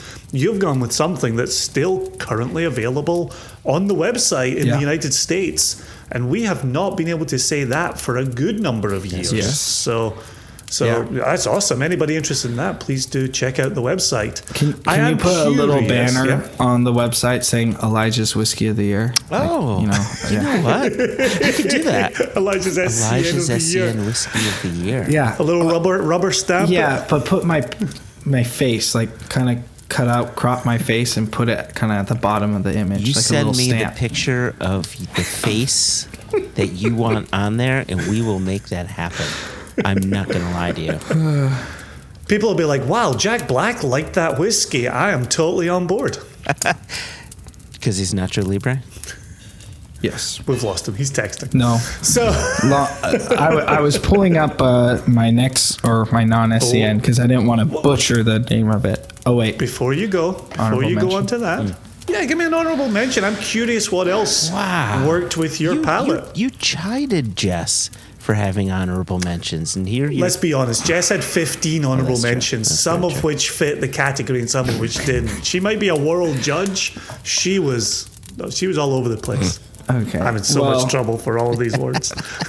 Sorry, Jess. Was any of her honorable mentions at least actual whiskeys that were bottled? Yes. Yes. Okay. Good. At least she did something right. Wow, little brother punching up. He's also in trouble. So thanks for taking some heat off me, Elijah. I appreciate it. I'll hear it only later. one. Okay. Only one. Only one is Only one. the Oishi 6-year that was finished in the Muscatel. I had So a the sherry feeling, and then Muscatel finish. I had a feeling you were going to go with the Oishi. I know you love I Oishi. I don't think I've ever had a whiskey of the year, even pre-SCN, that has ever been 40% or around 40%. That's been my favorite, or in the favorite whiskeys of the year. Because I think that was 40.6, 7. Yeah. something. It is 40 point something. Huge flashing asterisk right now in the podcast. That is a natural cask strength Yes. of 40 point something. Just for those falling out their chairs at home. I tell you, though, you're in good company. That's Ari Cohen's bottling of the year. Oh, Nation member Yes. and podcast listener. Yeah, that's his whiskey of the year. He wrote that in, which is nice. Oops. So That was me silently pulling out the Oishi to check the strength. and this is me silently getting the Didn't Oishi know I to was pour doing some. anything. yeah. 40.5 Yeah. is the Oishi 6 strength. Natural cask strength. Here we go. I'm going right. to pour some. In your Okay. honor, Elijah. Yeah. All right. Can I get my bottle too? Yeah. Oh, yeah. Okay. All right. Absolutely. Well, gosh, if we're all pouring, Come on, it'd let's be get rude this not Oishi to. going. It's such a good whiskey. I had poured a Sotol just as we were kind of having a little chitty chat with him, but I didn't draw any attention to it. So that was weird because I saw you drinking that and it was a full glass, and I'm wondering, wow, he's real thirsty. You did a full glass of Sotol? Oh, it Did you say smells full good. glass? Yeah, the big pint glass of Sotol that you had. You thought it was New Make Spirit. It's 81 proof. Elijah, you have some atoning to do. Well, cheers to 2022, Elijah. Yeah, cheers to that. Oishi 6-year-old in the glass. Everybody should check out the color on this. Oh, I know. It's like the color of cherries. It's gorgeous. Oh, Cherries? In this light, Oh, like a little blush on it. yeah, a little blush. Anytime I hear the word cherry, I just think of dark cherry. Just every time. Straight to dark Jason, cherry. there's a rainbow of cherry colors. It's very true, Josh. It's very true. If I had $1 for every time I've said there's a rainbow of cherry colors, I would have $1. Elijah, we forced you into an honorable mention for SCN. Unleash upon us your non-SCN whiskey of the year, and feel free to give us a preamble, a long introduction if you need us to. I don't think we're going to be able to guess it, but give us a preamble to your selection. Okay. Preamble. Set the scene. Yes. So, when I select my whiskeys of the year, it's usually in a particular environment or around certain people that make it like a really enjoyable experience. It might not be the best whiskey, but it's just in that moment, taste it, going back and revisiting it, ended up being, the best that I thought. And this comes from I like that. one of my favorite distilleries. Ooh. It's in, I say, my top 3 favorite distilleries. Ooh. And this particular offering surprised me because this distillery produces different styles of peat levels. And usually I'm not drawn to this particular style of whiskey because it's a little dirty, a little, not like Jason kind of dirty, but and that could be used in many ways. But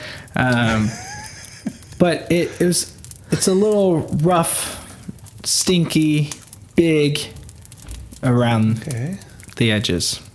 So pause for one You still second talking about here. Jason? Rough, stinky, and big? Yeah. Wow, I will put my pants back on if that's the way I'm going to be received around here.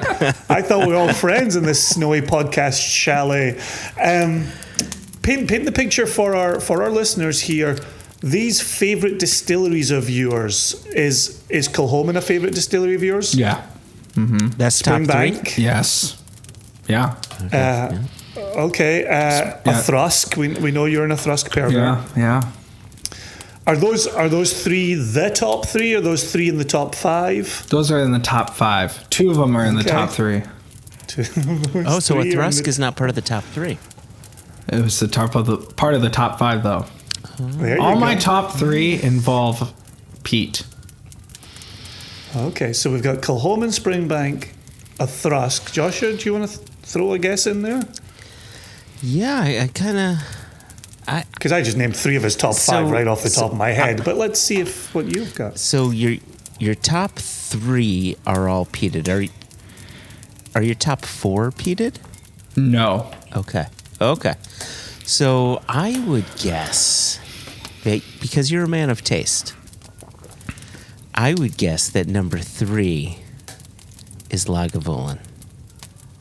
No. It's not like... So you're not a man of taste. Okay. That's interesting. I love Lagavulin. I love it. Apparently not that much. Yeah. All right, put us out of our misery. What are the 2 we're missing? So, Kalila is one of them. Oh. I think Kalila is. I don't want to put anything on wax. I'll just say I think it's one of the most consistent of any Isla whiskey. That is true. Yeah, there's no doubt about that. And you can also get a lot of variation. Like you can get an elegant style of Kalila. You can get like a big meaty style of Kalila. But it always has that spirit character that's so distinct and so consistent. This is why I love conversations like this. I could easily name 3 of your 5. You could have given me another 30 guesses. I don't think I would have said Kalila. I wouldn't have said Kalila. I have a in my Isla section shelf of my whiskey collection. It's Kilchoman and Kalila are the 2 most that I have. Okay. And then what's the other one? The other one would have to be probably Clynelish. I like the coastal style, waxy sea salt. And kind of similar ones that I like are like Old Pulteney. Yeah, you got a wheelhouse. Yeah. So I like that. Okay. All right. Okay, this is good. I feel like we've fleshed out a little bit more of Elijah here. This is good. So okay, let's hear this whiskey of the year from you. Which is on the dirtier side Non-SCN. of the distillery that produces 3 styles of spirit, which Well, I'll let you use words. So it is a long row. Okay. And it's the 15-year-old Open Day 2022 that came in a very small bottle, Yes. I have Yes, a bottle yes, of that. I yes. haven't opened it yet. which is, I think, a little controversial. The size of the bottle, 20. It's not the size 20 that matters, Elijah. Yeah, okay. But 20 CLs is something like if you have the right people, or if you're just having that, the right kind of night. That's you might be able to finish that in a sitting, maybe. Yeah. Hashtag drink responsibly. Yep. But I don't know. So that was one of those whiskeys. Opened with a friend, and it was just magical. And all things, I approached it. Also tasting side by side the Hazelburn Open Day. And was more looking towards that, forward to that, because that's generally what I lean towards as far as that might be like my all-time favorite type of whiskey. Kind of a mix of everything in there, but especially those like coastal, like lingering peat notes sometimes that you get in Hazelburn. But two things that I don't really like approaching that whiskey was Longrow being heavily peated, like just not my style as far as Springbank goes. And then it's matured in, I believe, like 3 or 4 Oloroso sherry butts. And not my first, I'm more ex-bourbon, lightly or just a medium style peat. And just surprised me. I thought it was excellent. I thought it was... I like that. It was great. Even the neck pour was great. What? Oh, wow. Well, you know what? It's a 20 CL bottle. Like, it knows There's no such thing as a neck pour. It's all a neck. The whole thing is a neck pour. So, I thought that was my favorite of the year. And I'll give thanks to Jess for sending me that bottle. So.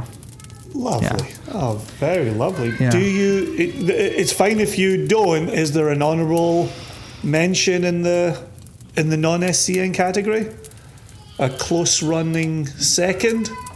Does it have to be a whiskey? Yes, sir. This is where Joshua makes me hold his feet to the fire. I'm holding your feet to the fire here. No, listen. It doesn't have to be. Yeah. If you've got a runner-up that really caught your attention, it doesn't have to be a whiskey. I've let Joshua play fast and loose in the past. Do you have a rummer-up? Wait, I thought it had to be a whiskey. No. I've opened the rules. Okay. Yeah. Since I'm forcing you into a runner-up, I'm curious what the second most fascinating thing was that you had this year that was not SCN related. Ooh. Oh, actually, it's going to be a whiskey. I already know what it is. All right. I don't know if it's out in the U.S. though right now. It doesn't matter. That's all right. It's a global podcast. It was the Hakata 16-year-old. Yeah. And it literally blew my mind away. Literally, my mind can't just blew out right there. It's splattered on the wall right here.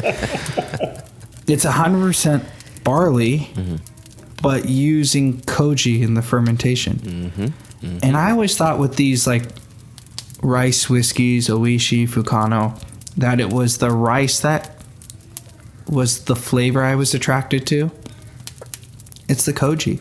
Oh, interesting. It's got this weird umami flavor, and something that's because I've had these koji whiskeys that are, barley or, rice, a combination, but nothing ever 100% malted barley.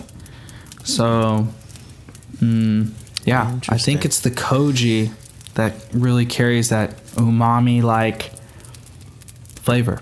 Yeah. Hakata 16, if you see it, coming to the U.S. soon. Or maybe it is. I don't know. Great little nod there, Elijah. It's all sherry, too. That's another thing. That I know that's all sherry whiskeys. Yeah, 2 sherry whiskeys. All the whiskeys that I really liked this year were in dark cask. Even the Macmillan, it's relatively like... There's a lot of cask influence there. It's New Charto, but it's not overwhelming. Nothing was... All of those, the cask was very prevalent in the color, but I'm not a color guy. But it was they were all balanced. all very well balanced. Let me just say this really quickly, because Hakata is a brand that Impex is bringing in. I did not coach you on saying that. You just came out with it. Like we're not even talking Hakata. I'll send you my Venmo after this. Okay. Yeah, okay. We're not even the same snowy podcast chalet together right now. Like this is all an illusion. It's an illusion all the way down. Yeah, that's exciting stuff, though, Elijah. Very cool. Yeah. Yeah. All right, Elijah. We asked this of Jess, and we've covered it, and we are covering it in this podcast. Philippe Panavong asked a fantastic question, which is, I like that guy. Yeah, it's good. He's a terrific human being. Yep. What 6 whiskies would you lay down for future generations? And you of course have 2 young children here, and so you could be laying these down for your own children to know more about their venerable old man. Yeah. Oh. What are the 6 whiskies that you would put into that whiskey time capsule? Okay. I have it written down, and I want everyone to know that I wrote this down in one go and just went straight from my heart. I didn't have to go back and forth. I knew what it would be. And also, I don't want anyone to criticize my selection and thinking, oh, that's not that great of a whiskey. I'm not saying this is the greatest whiskey I've had ever in my life, but this is just all these whiskeys. Every time I see them, every time I remember tasting them, they have a special meaning in my whiskey journey. Awesome. Okay. Awesome. Okay. You have set the table perfectly. Okay, let me see. Russell. Okay. So, this is in no particular order, but I guess these top 3 mean something extra special to me. Okay. I'll read from the start. It's Kilchoman Macquarie Bay Cask Strength 2017 West Coast Tour. Oh, wow. Yeah. So Jess kicked off with Kilchoman Sinnig. Oh, okay. Huh. Like early iterations of Kilchoman Sinnig, or just Kilchoman Sinnig in general, or just Sinnig in general. Good sipper for having with friends, pouring, drinking, imbibing, chatting around. Yep. I like hearing these two, because for me, the 2016 was where it was at for the cask strength versions. So it's nice to know where your palate is and where some of the differences are. I kind of judging. It's just an interesting observation. I've actually never gotten to taste the 2016. I had the 2017, the 2019, the 2020 with the little sheep with the Santa hats on. I'll see you in February. I just got a new bottle, so there you go. What? I had a friend that's been holding on to a bottle for 6 years for me.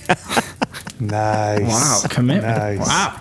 That's a good friend. Yeah, that is. Cheers to that. Okay, yeah, so Kilchoman Macquarie Bay, I'll give just a quick reason why. Or no? Okay. No, please. Kilchoman Macquarie Bay Cask Strength 2017 West Coast Tour, because this is the whiskey that got me into the whiskey industry. So I had a friend who had brought this home, and I was at the time working at a kombucha company called Cha Cha Kombucha in Orange County, and was making kombucha, and we always approached making kombucha with like a whiskey mindset, so it had to have a good, kombucha noses always don't smell that great, but try to have the best smelling kombucha. Texture, palate, right? Great palate and a great finish. And he brought this, and it was actually at the mixing glass. He picked it up at the mixing glass in 2017. Nice. And I think it was James and Anthony Wills that were on tour at the time. I think in 2017. I think that you're correct there. Yeah, I think it might have been both of them, or maybe one of them. And Chris Udi was with them. And when I went to go try to find a bottle, it was all sold out at Mixing Glass. And then on Kilholman's website, or it might have been Impex's website, they had a map, a tour of where they were going, and they were going up to Seattle. Actually, their last stop was at the Barrel Thief. This is it's all connecting. So it was at the Barrel Thief in Fremont, and at the time I didn't know Barrel Thief was like, I didn't know if it was a store or a restaurant, anything like that. I called my dad. And I said, here's a picture of this bottle. And I wrote him long, reason why I needed this bottle. Can you please go pick it up? And he's about 30, 45 minutes away from Fremont. So he went out of his way to go pick up the bottle. Sure enough, he couldn't buy the bottle at the time. And then he showed Chris Udi my text message. And Chris asked my dad, who is this kid? He was just, because I had a long explanation to my dad why I wanted it. And anyways, my dad gave me his card. I messaged Chris. Chris didn't respond for months. Checks out. And then I went to Whiskey Live. I actually still have the glass right here, which I'm going to enjoy a whiskey out of.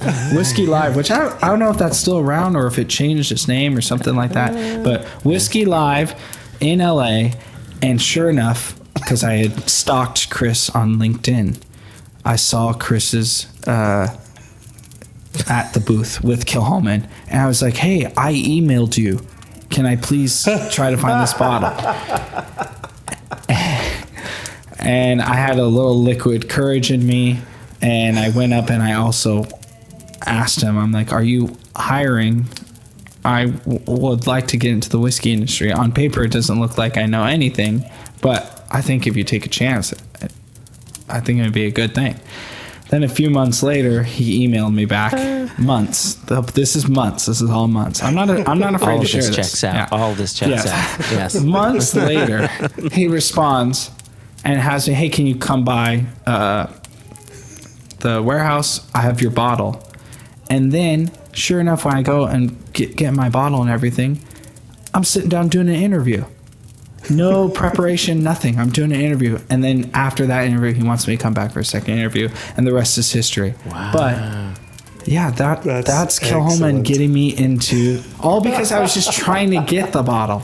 So amazing. That is such a cool story. Yeah. That has kicked off the six-pack beautifully. Yeah. So, does each bottle have a 20-minute description to it? No. I'm just going to crank it through all of them. But that was I feel like possibly the most important one for me. Yeah. Yeah. No, that's excellent. Good. That's a great story. Yeah, it's just really quickly back to what I was saying before. Initially, I thought your love of the 2017 was a flavor difference from the 17 to the 16, but it's more that was your shoe in the door. That was your foot in the door for the whiskey industry. That's so cool. Yeah. So cool. Yeah. Okay. Number 2. Aaron 14 year. Oh, yes. And they've had kind of a couple, I don't know if they're still doing the 14 year anymore. They might have discontinued it for a little bit, but it was the old style bottle, they had I don't remember. They've had 2 different iterations of it, but the 14 year with the big 14 on it when they switched over to 10, 14 with the big numbers. It was a small number. So that was the purple label. It had a soft violet kind of purple label. Yeah. It was the one before that where it had the orange cap on it, or the cork, the top. Yeah, that I was at Aaron and I had that. I was the only one on the tour. Still remember my tour guide's name, Stuart, and it took me through midweek tour, and I watched a little video drinking the 14 year. I was like, what is this? This is great. They gave us a little whiskey on the general tour. I was by myself. Yeah. And always have loved that whiskey. Always have loved that whiskey. I wish I had more bottles. I've gone through many. There you go. Number 3 is Lagavulin 16 year. That's the whiskey that got me into whiskey. Boom, you and me both, brother. Yeah, that was my hook. I can't say much more about it, but it's a classic. I haven't had it in such a long time. I need to revisit it, but Yeah, that was. It has certainly changed along the way. It's those bigger, salty, smoky peat bombs from 10 years ago, and certainly 20 years ago are certainly different now. Yeah, they're softer. Yeah, softened up. They're more approachable. Okay. Less smoky. But then, Yeah, I think the last time I had it was maybe 2017 or 18 that I like. Okay. Oh no, yeah, 2017, right before I got married. The day before I got married is the last time I had it. So a special bottle. Number 4 is, I'm going to hold it up, Oishi Madeira, 7-year-old that was selected by Southern California Whiskey Club. Yeah. It's just a special bottle. I put so much work into it with that club, and I think it tastes fantastic. It's still, to this day, my all-time favorite Oishi. It's a funky monkey, right? It's like a bit of a weird one. In a good way? I don't know. I personally don't think that is. There was another Madeira that was maybe like a few years before that maybe you had something on the East Coast that was maybe that was a little more on the funky side. But the Southern California Whiskey Club was like dessert in a glass. Like, okay. I remember early pandemic, I was with Jason on one of the, we were just texting on one of the Instagrams or the lives, YouTube lives, or something. The Impex thing. It was an Impex live. Yep. And Jason and I were messaging during it, and I think I finished one of the 3 or 4 bottles I had. I finished like half the bottle in that sitting, and I didn't know, but I just told Jason, and he told me to drink responsibly. I think I said hashtag please drink responsibly, Elijah. Yeah. Anyway, it's that kind of like, open the screw cap on a Friday, recycle on a Monday. And it is screw Maybe caps. early. There you go. Yeah. All right, so that's number 4. Okay, number 5. This is going to be weird, and I don't want to trigger anyone by this, especially you, Joshua. Let me gird my loins. Okay. Ooh, it's a American bourbon. Elijah Craig, 12-year-old. Okay. Oh, Because back when it had that an was age also statement? yes, had a 12 on the front, or some of them had it just on the back. But this was around 2014 when I was getting into whiskey, and there's something about every time I smell it. I was in my college dorm room when I had this bottle, and I was really getting into whiskey and into Ralphie. Oh, yeah. And he had like an old Elijah Craig 12-year-old review, and I still can hear his voice when I drink this Elijah Craig. I don't think they've been the same since they've really, I think now they're around like 7-8 years old. The small batch is what it's called, but yeah, something about Elijah Craig 12, especially on the nose, that I just really dug. And it was, as a college student, it was $25. And it was like, this is so great. 12 years old, 47%, $25. This is like hitting all the Ralphie marks, So, because he had all Why this. would that set me off? Or is it just the term American bourbon? Because I love Elijah Craig. Well, I was just First bourbon Jubilee in bottling general, maybe. was a 15-year-old single cask of Elijah Craig. Oh, I guess, yeah. I guess you're, yeah. OG, baby. I don't. Yeah, It's almost like Joshua likes American bourbon and just gives it a hard time because it's fun to give it a hard time. Yeah. I like giving things a hard time every now and again.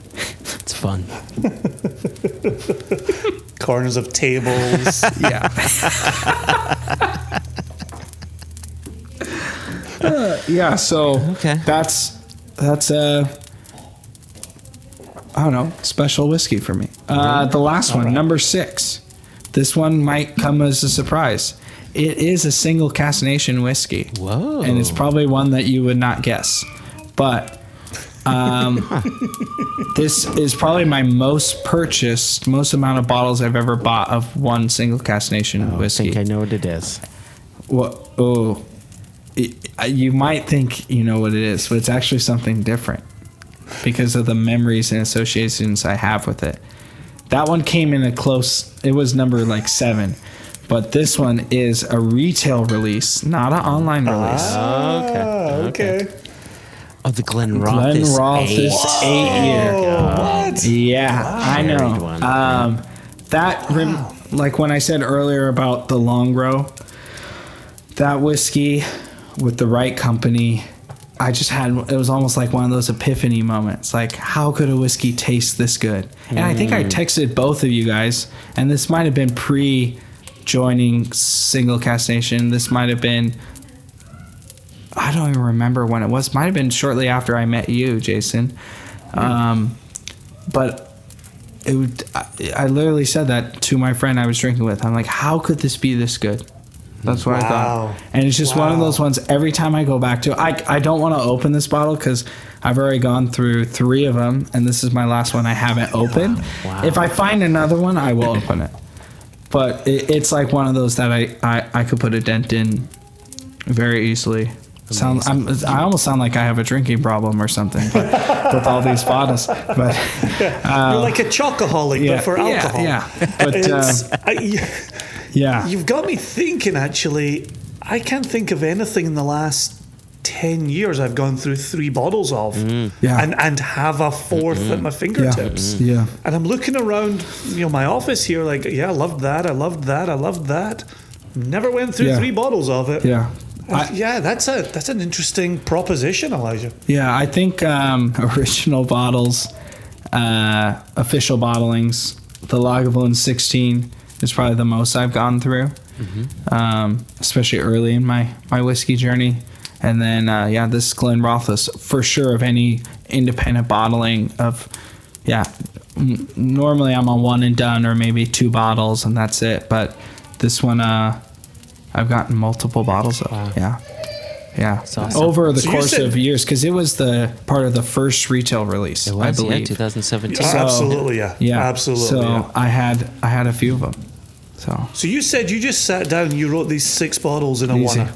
Those 6 bottles are at the top of your brain, ready to go constantly. Yep. Yeah.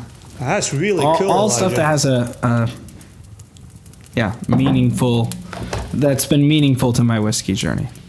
I love it. I absolutely love it. I think you've answered the question in the spirit that Philippe asked it. Yeah. We did have one more question up our sleeves to get out of here, but our time together has been fleeting, Elijah, and I would much rather have had the 20-minute historical context for the Kilholman than the final question to get you out of here. Yeah. But I've got the reason Joshua and I love the end of year podcast is as much as we do is it just gives a chance to sit down and chat. And having Jess stop by and having you stop by, this is exactly why we do this podcast. So cheers to you. Cheers for being here with us in this moment. And now get your arse back out into the snow and see where you find yourself. Cheers, Elijah. Cheers. Ooh.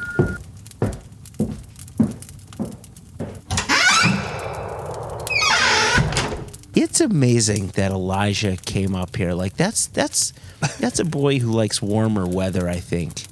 I love the fact that we always leave the door open for Elijah at Passover and he shows up at Hanukkah. At Hanukkah, right? It's like, here's the seat at the table. Nope. Here you are. It's Hanukkah. Jeez, we poured him a whiskey and unfortunately he drank it. That's one of my things about the Passover table is I actually get to drink that bloody glass of wine. The Manischewitz that you poured? Oh, delicious. So before you came, Heide and I were singing one of our favorite Hanukkah songs. And I wonder, do you have Hanukkah songs that you like to sing this time of year? Oh, yes. Do you guys do Hanukkah songs at home? Oh, yes. Well, we don't gather around the baby grand and sing, but we perhaps play them on a device. All right. So do you have a favorite? Oh gosh, what's that? Wonderful Christmas Time is my favorite Hanukkah song.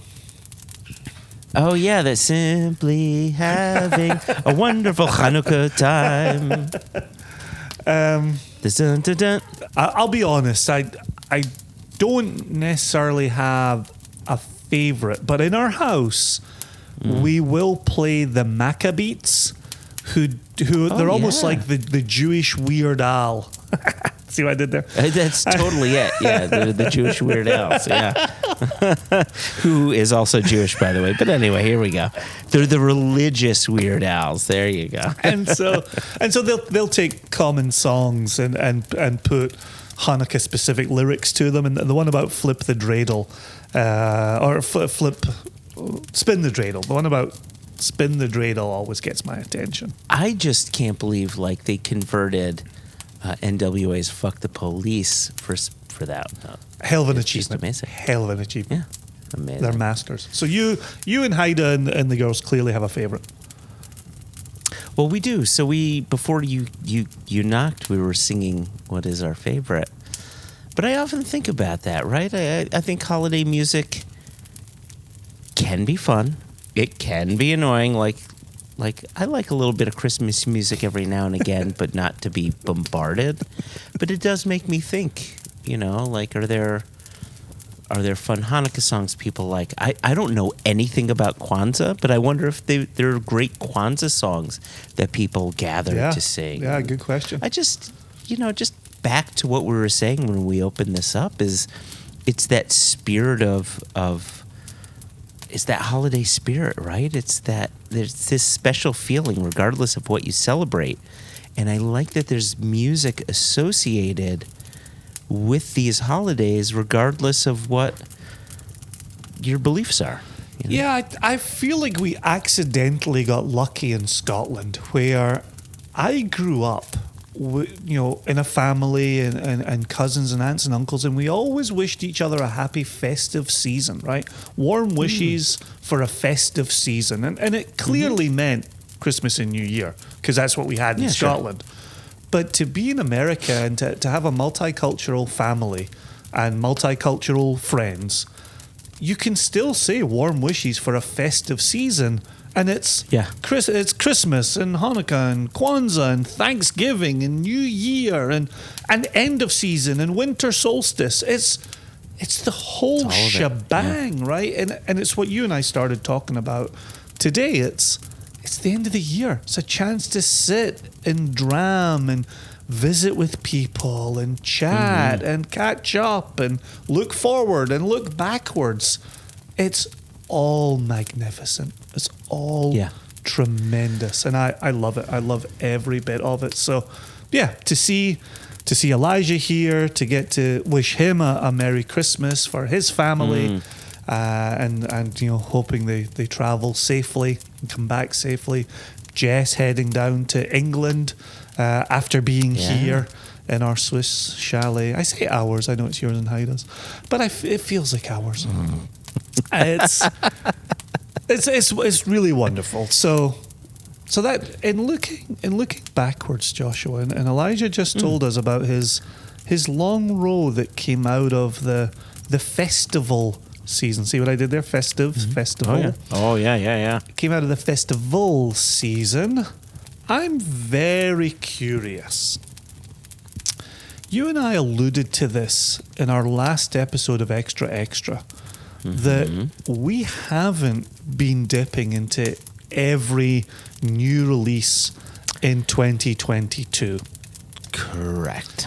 And you said in that episode that you went through a large part of this year not having a favorite 2022 dram, and then something fell from the sky, not literally, that you in that moment were able to say, this is my 2022 dram. Yep. Give us a bit more of the context around that. Well, I think everybody, if people are, and by the way, I'm opening up a new bottle of my favorite dram. I can hear. Yeah. For those of us who do think about their favorite insert whatever they give a shit about here thing. Like record of the year, book of the year. Record of the year. Yeah, exactly. Right. Everybody has something that's special to them. And if they're geeky about it, they may think about, what was the special, of this in this year. Comic and so book, on, right? And so, movie. Yeah. And for me, quite often, my whiskeys of the year may not be what everybody else would deem a whiskey of the year, though I would happily argue against them.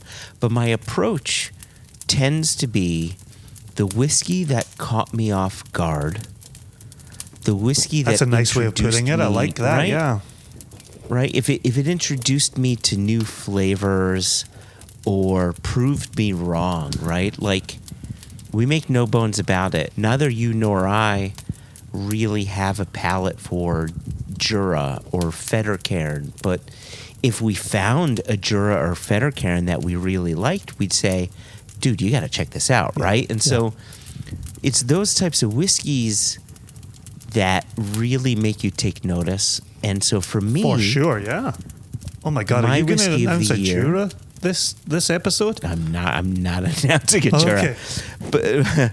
But right, but it is one that made me take notice, and one that just, it took me off guard, and I would argue opened up a new range of flavors that I had simply not been privy to at the time. Like, again, this whiskey of the year thing is really personal. And so people, when I say this, people might say, oh, well, I've had whiskey from them. I also like them. I don't know why you selected it. That's all fine and well. This was some of my first introduction to this distillery. And some of my first introduction to the distillery. And this bottling in particular, I finished nearly all the first bottle myself. I did a bit of sharing. Hashtag, please drink the entire bottle responsibly. But what did I say before, right? In 2014, I bought a 6-pack of Lagavulin 16, and I still have 3 bottles remaining. If I'm drinking a single bottle in less than a year, drinking most of it, right, it's saying something. You say less than a year. Didn't you only come to this towards the end of this year? No. I think you may have your timing wrong on that one. I think I reminded you toward the end of the year that I had a bottling. No, I discovered this one sometime mid-year. Let's call it May, June. Right. Could have been July. All right. So I think that it was bottled in 2022. I definitely discovered it in 2022. Yeah. I feel like we're allowed to have that little wrinkle for this. Although, again, with mine, I also believe it's a 2022 release. I certainly became aware of it in 22. So this is a single cask, okay? And I have since purchased, after my first bottle, I bought another 2 bottles. And hopefully there's more, because I may need yet another. Is this one of your top 5 distilleries? It's not part of my top 5 distilleries. Mm-hmm. Nope. 62.5% alcohol. Mm-hmm. I'm going to show you the color. Mm-hmm. Okay, quite orangey. How would you describe that color? Quite amber, a bright amber as I'm seeing it from across the chalet lit by this roaring fire. Yeah, there we go. That's the sound of a roaring fire. Sounds of something else too. All right, I'm going to give you some tasting notes. Are you ready? Yeah, I'm absolutely ready, yeah. Well, yes, give me your nose. Fresh brioche. Okay, Dave Broom. Raspberries and like quality whipping cream, right? Not the shit out the can. Not the imitation stuff, like quality whipping cream. So rich, unctuous, decadent, heavy weighted. Yep, but there's a citrusy quality to it, right? There's a little bit of ruby red grapefruit going on. Actually, I take that back. A bit more pomelo, right? It's even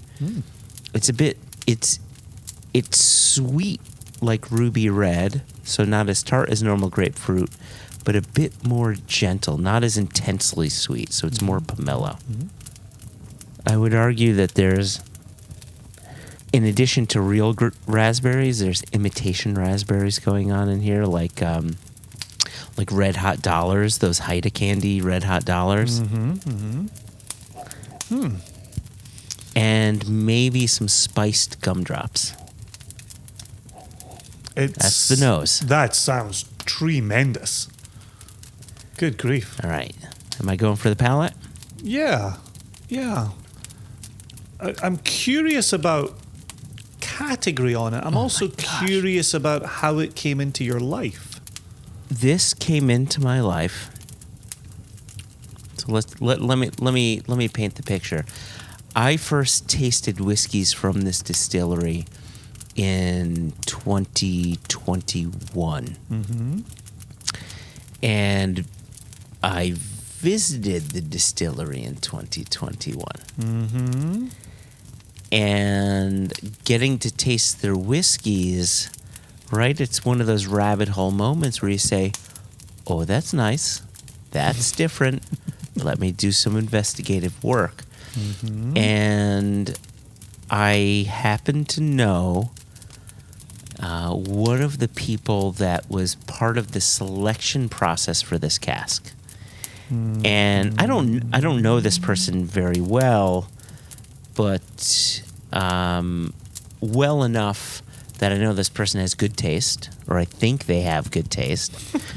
I said, I'm going to take a chance. I'm going to take a chance on wild romance. And I received it. I opened it, and I probably in the first night went through 4 drams, just discovering the flavors, sitting with it, sometimes investigating it, sometimes just like enjoying life with it in hand. And I just kept wanting to pour more. So it's a single malt? It is a single malt. Is it a Scottish single malt? The palate on this is tremendous. So yes. It's not a Scottish single malt. I'm trying to think how 2021 fits into things. I literally have no memory of 2021. And so was I with you when you visited this distillery in 2021? Do you know, sadly, you are not. Okay, so it's a non-Scottish distillery that you visited in 2021. Is it a UK distillery? Should I give you palate notes before I answer that? No. You should answer my question. It is not UK. It is not UK. Where the hell did Joshua Hatton go in 2021? Lordy. Oh my God, my brain is pouring out my ear. All right, give us those palate notes for this non-UK single malt producer. It's so bright and crisp with its maltiness that it's... Do you know...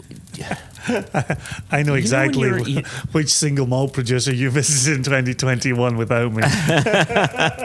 Do you know when it's like a hot summer day, you're mowing the lawn, you're taking care of yard work, whatever it is, it's hot, it's humid, it's disgusting. And the best thing in your life is a quality Pilsner. Oh, yeah. Oh, where you're just bright, crisp, fresh, cuts through all the bullshit. Imagine that bright, crisp freshness that you get from a Pilsner, but you're wrapping red fruits around it. And you've got even a bit of white chocolate in there, Jason. A bit of white chocolate going on. So you've got me perplexed because I think I own a single cask bottling from this distillery that you sent me, but in 21. And you're now talking perhaps about a different single cask from this distillery from around the summer of 2022.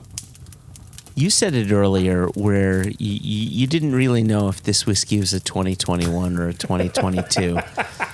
I firmly believe. Excuse me. The children that was are my our turn to get future. a little verklempt. I believe the children are our future. Show them, let them lead the way. Show them all the beauty they possess inside. So I firmly believe that this was 2022, and I believe this because it was in later spring this year. I had a number of my local whiskey friends, right? John Kay, Mark and Ben Homan, Jay Cole, a few others, come over to the house. Yoni, I think, was there too, to taste some whiskeys. And between them all, we ended up buying another case at least because they were just floored by this whiskey. And that was this year. Is it an American single malt? It's an American single malt. Is it? Right. Let's pause there really quickly. My whiskey of the year is an American single malt. I think that's kind of cool in and of itself. Yeah, my SCN whiskey of the year was an American single malt, right? Yeah, right. There you go. Wow. It's good liquid. It's really good liquid. Yeah, remarkable. Is yours Absolutely yours Pacific Northwest? That it is. Is yours the Westward Distillery? Westward Distillery. So which cask are you naming as your whiskey? Because I feel like I'm gonna get chided, chastised, other words that start with a C. Hopefully I have more than 4 letters in them. Mine is the Westward Distillery Single Pinot Noir Cask for Execs Whiskey Club. Ah, nice.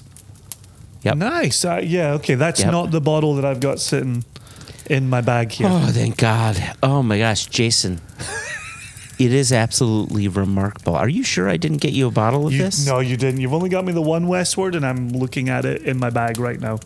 Huh. I wonder if I have a bottle for you, because right, it's my whiskey of the year. It was my whiskey of the year in the spring. So, and here we are now in December. So if you don't have a bottle, that means I have a bottle for you somewhere, and you will get it. Remarkable liquid. Nice. Visiting the distillery, spending time with Miles, getting to know how they brew their wash, how they distill, the care they take in the maturation. What did I say earlier? It was one of the things that I think is so special about what we do is that at the end of the day, take whiskey sales out of it. We're a couple guys who give a shit about whiskey. And my experience going to Westward was, here's a group of people that give a shit about whiskey. Yeah. And it shows in their spirit. And I was just floored by this. And it opened a door to new flavors in whiskey that I hadn't discovered before. Well, So there you go, whiskey of the year. Again, as we just covered in the last extra, Westward was in the certainly top 10, perhaps the top 5, right? Westward was way up there. It's a That's right. cracking Yeah, that's American right. single malt whiskey Their producer. cast strength. Right?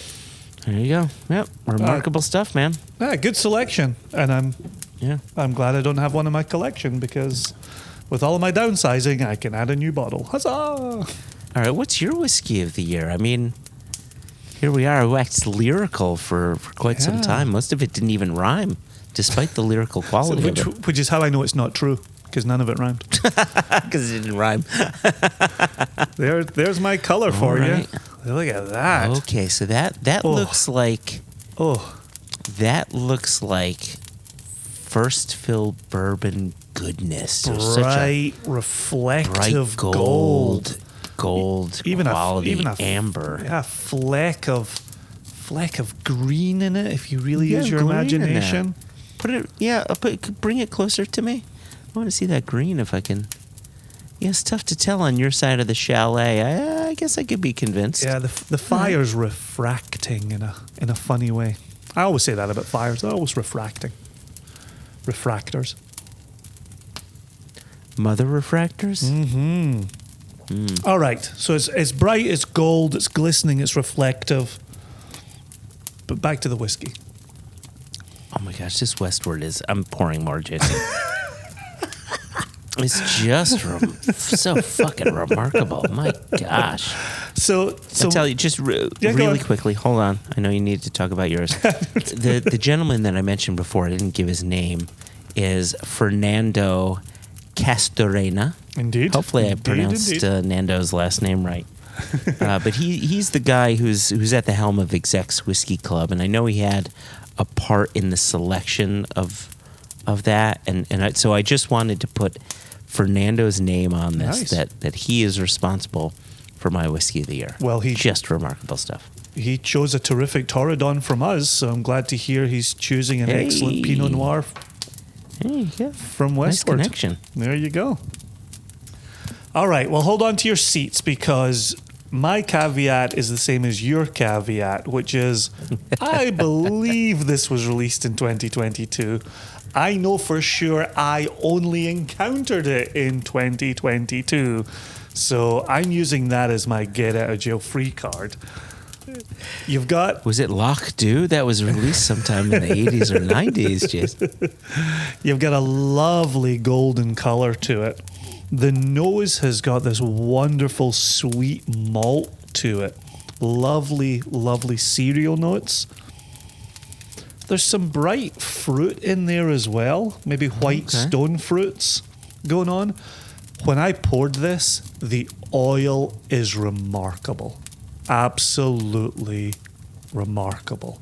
So I've got legs that ZZ Top would kill for in this glass. Is it cask strength? I believe so.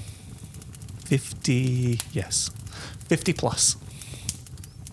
I don't want to give you too many details. Is it single cask? Is it single cask? I don't think it's single. It is not single, but it is a very small batch. Interesting. So give me the nose again. Yeah, so lovely sweet malt. Yep. Some white stone fruits. Okay. Maybe a wisp of smoke. Okay. Interesting. All It right. is. So, But here's the thing, and I want to reiterate what you just said about how you award this. You return to it. You pour it in multiple moments. You share it with people. You discuss it with people. You enjoy it in a group. What I loved about hearing from Elijah and hearing from Jess, each of them talked about people, community, gatherings of whiskey nerds for the enjoyment of whiskey. Yeah. It's not a solo enterprise. Even though there are moments when we'll internalize it, we'll analyze, right? We'll get a little bit nerdy by ourselves. The measure is sharing it. And my non-SCN Whiskey of the Year has also been shared and appreciated in a larger circle. did you share it with me while Heide and our family were over during Thanksgiving? No. And there you go, listeners. That's our friendship.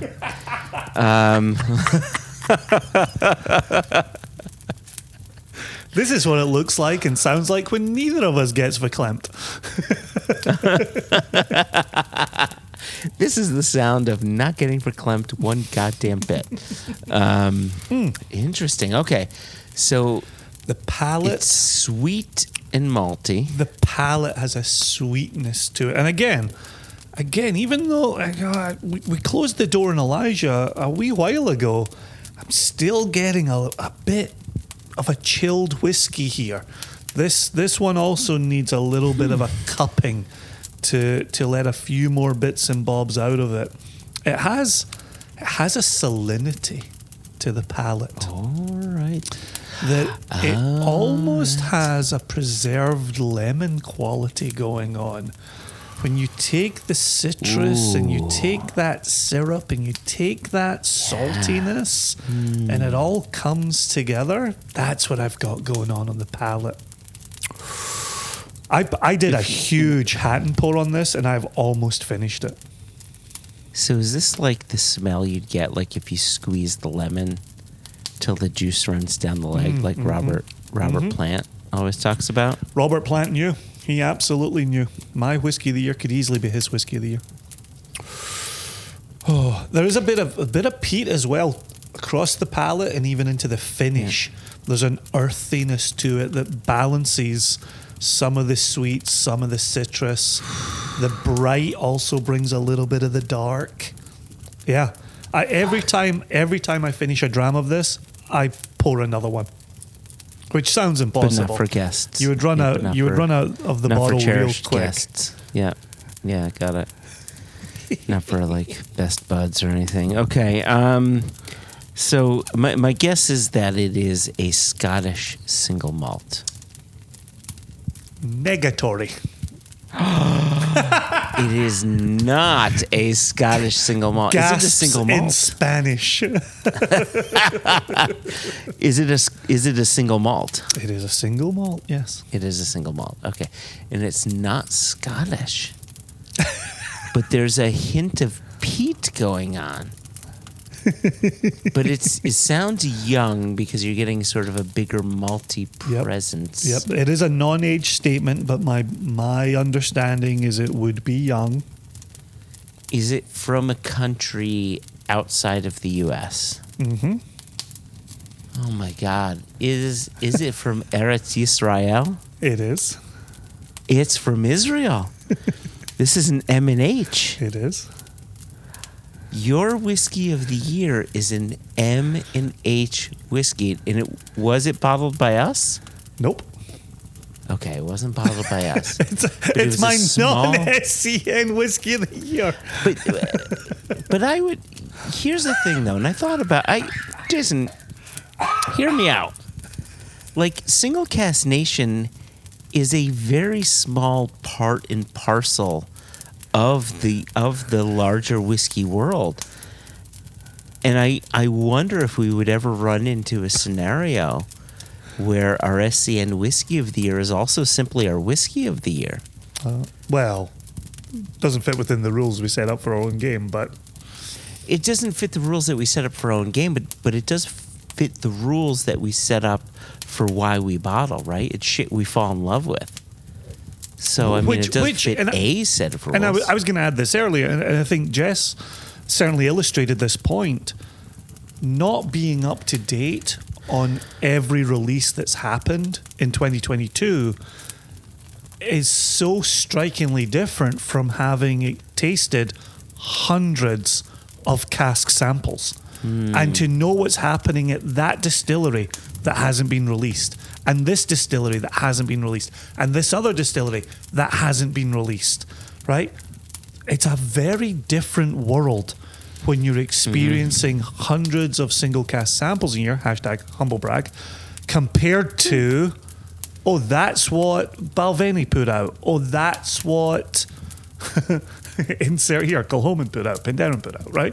Like, it's a completely different world. And so I think that speaks to your point of there are things we've tasted that were knockout, drag out, hands down, incredible whiskies, but they haven't been released yet. Might see them in 23, might see them in 24, might see them in 2030.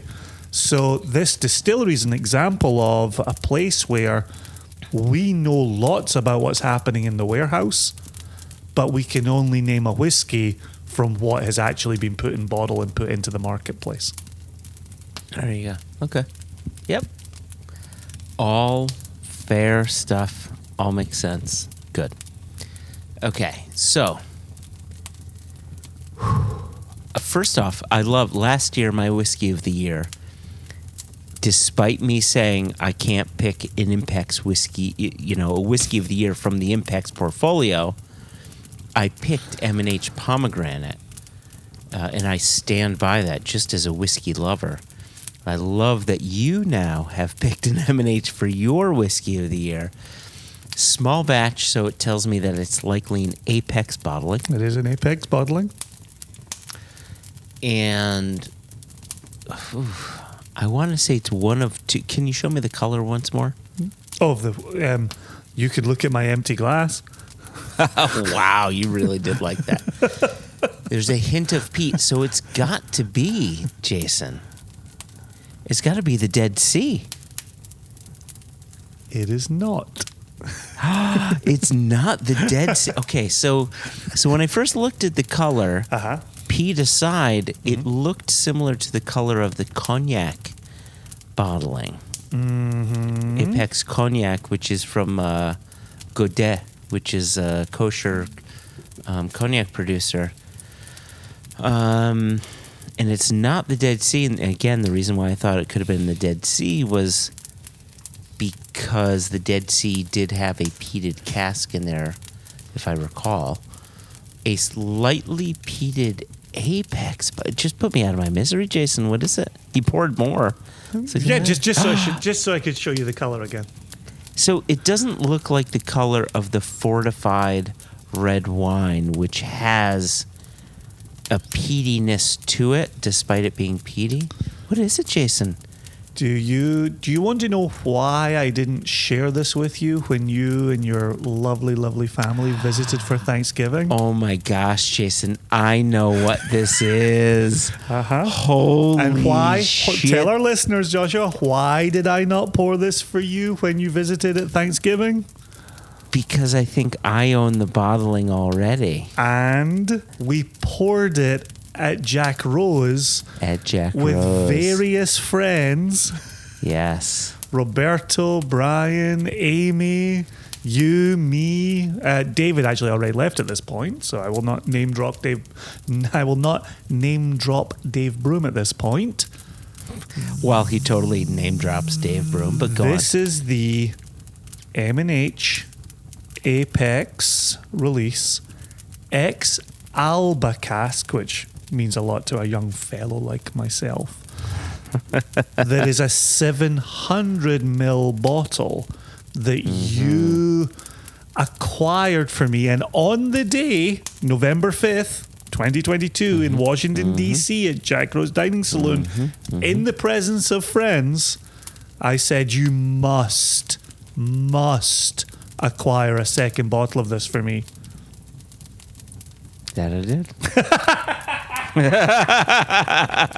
I don't know if I did, but the good news is I have been drinking this. remarkable. You said this about Westward. I've been drinking this like there's no tomorrow. I have been hitting this hard, sitting with it, sharing it, pouring it when I watch a movie. And I've done in most years, I have revisited this, asking the question, is this my non-SCN whiskey of the year? Why is this my non-SCN whiskey of the year? And I keep answering that question in the affirmative, and I just keep finding reasons. I know on their label they went with X Alba cask.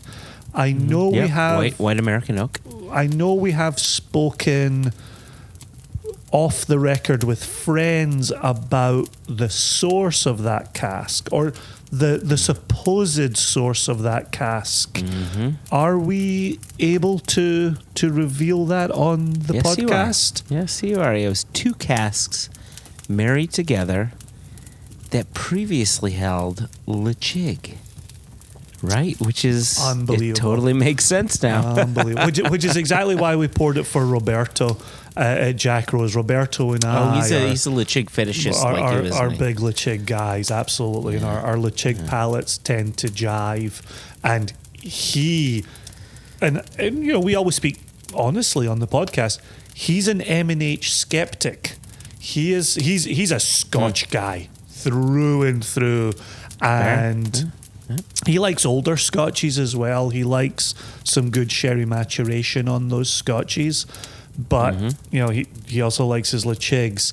And this M&H, and I think this happens for people who are skeptical about any distillery, it just takes one release, one cask, one combination of casks for you to go, oh, I've never thought to reconsider that distillery.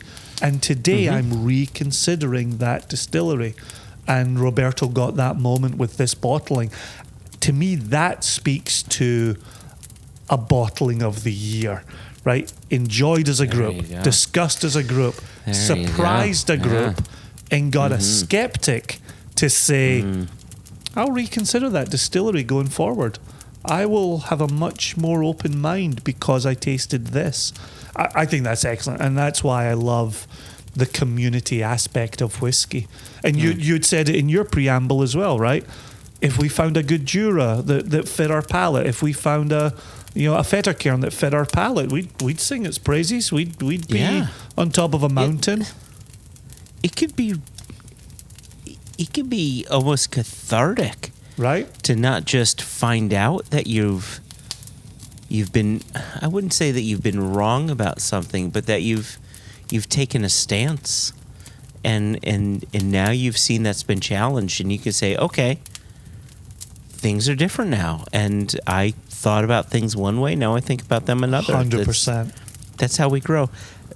You and I seem so sure about our whiskeys of the year. Yeah. I know in previous years we may have had a runner-up or two. I know I definitely did. Yeah. And there were definitely some other great whiskeys, but do you agree that the whiskey we each chose was so head and shoulders above that there's no runner-up this time around? Yeah, I know we kind of played that game with Jess for sure. Gosh, some of her honorable mentions were remarkable. Oh, some of her honorable mentions had honorable mentions. Unbelievable. And I know we tested the waters with Elijah about a runner-up, but yeah, I just love this Ex-Lechig M&H, this European release. Yeah. Phenomenal. Yeah, there you go. Thank you for getting me a second bottle when you get me a second bottle, putting it on wax. Yeah, my pleasure. For everyone to hear. Remember. Yep, on wax. Yep, that's all good. Yep, that sounds Nearly good. Finished this bottle based on Joshua clear. getting me another one. All right, just finish that. I'll get you another one, loud and clear. Please forget all of this. So now, Jason, we really need to answer Philippe Pennavong's question. We have our final 3 whiskeys of the 6 whiskeys that we would put into a time capsule. Yes, sir. But then we need to talk about our episode of the year. Yep. Of which I do have a runner-up, and there are reasons for it. But let's talk about the final 3 in our case of whiskeys. Did you want to start, or shall I? You go for it. We last heard your 3, which were Lagavulin 16 and 2 others. It was the Glenmorangie Margaux cask and then the Wild Turkey Cheesy Gold Foil. Beauty. Those are 3 crackers. What an exciting time capsule to open up as a future generation. Right? And so this next whiskey has a bit more to do with our story, similar to your selection with the Single Cask Nation Kilchoman. Yep. I really feel that the Single Cask Nation Aaron 12 Pinot cask simply needs to be in that 6-pack. Wow, nice. Besides the reasons I mentioned before, I think back to the time where we presented at Whiskey Fest, and there was this woman that came to our table, and she preceded the conversation, she preceded the pouring with the fact that she's with a magazine and she does whiskey reviews, and we're like, okay, try this Aaron 12-year-old in a Pinot Noir cask. And she promptly spit it out.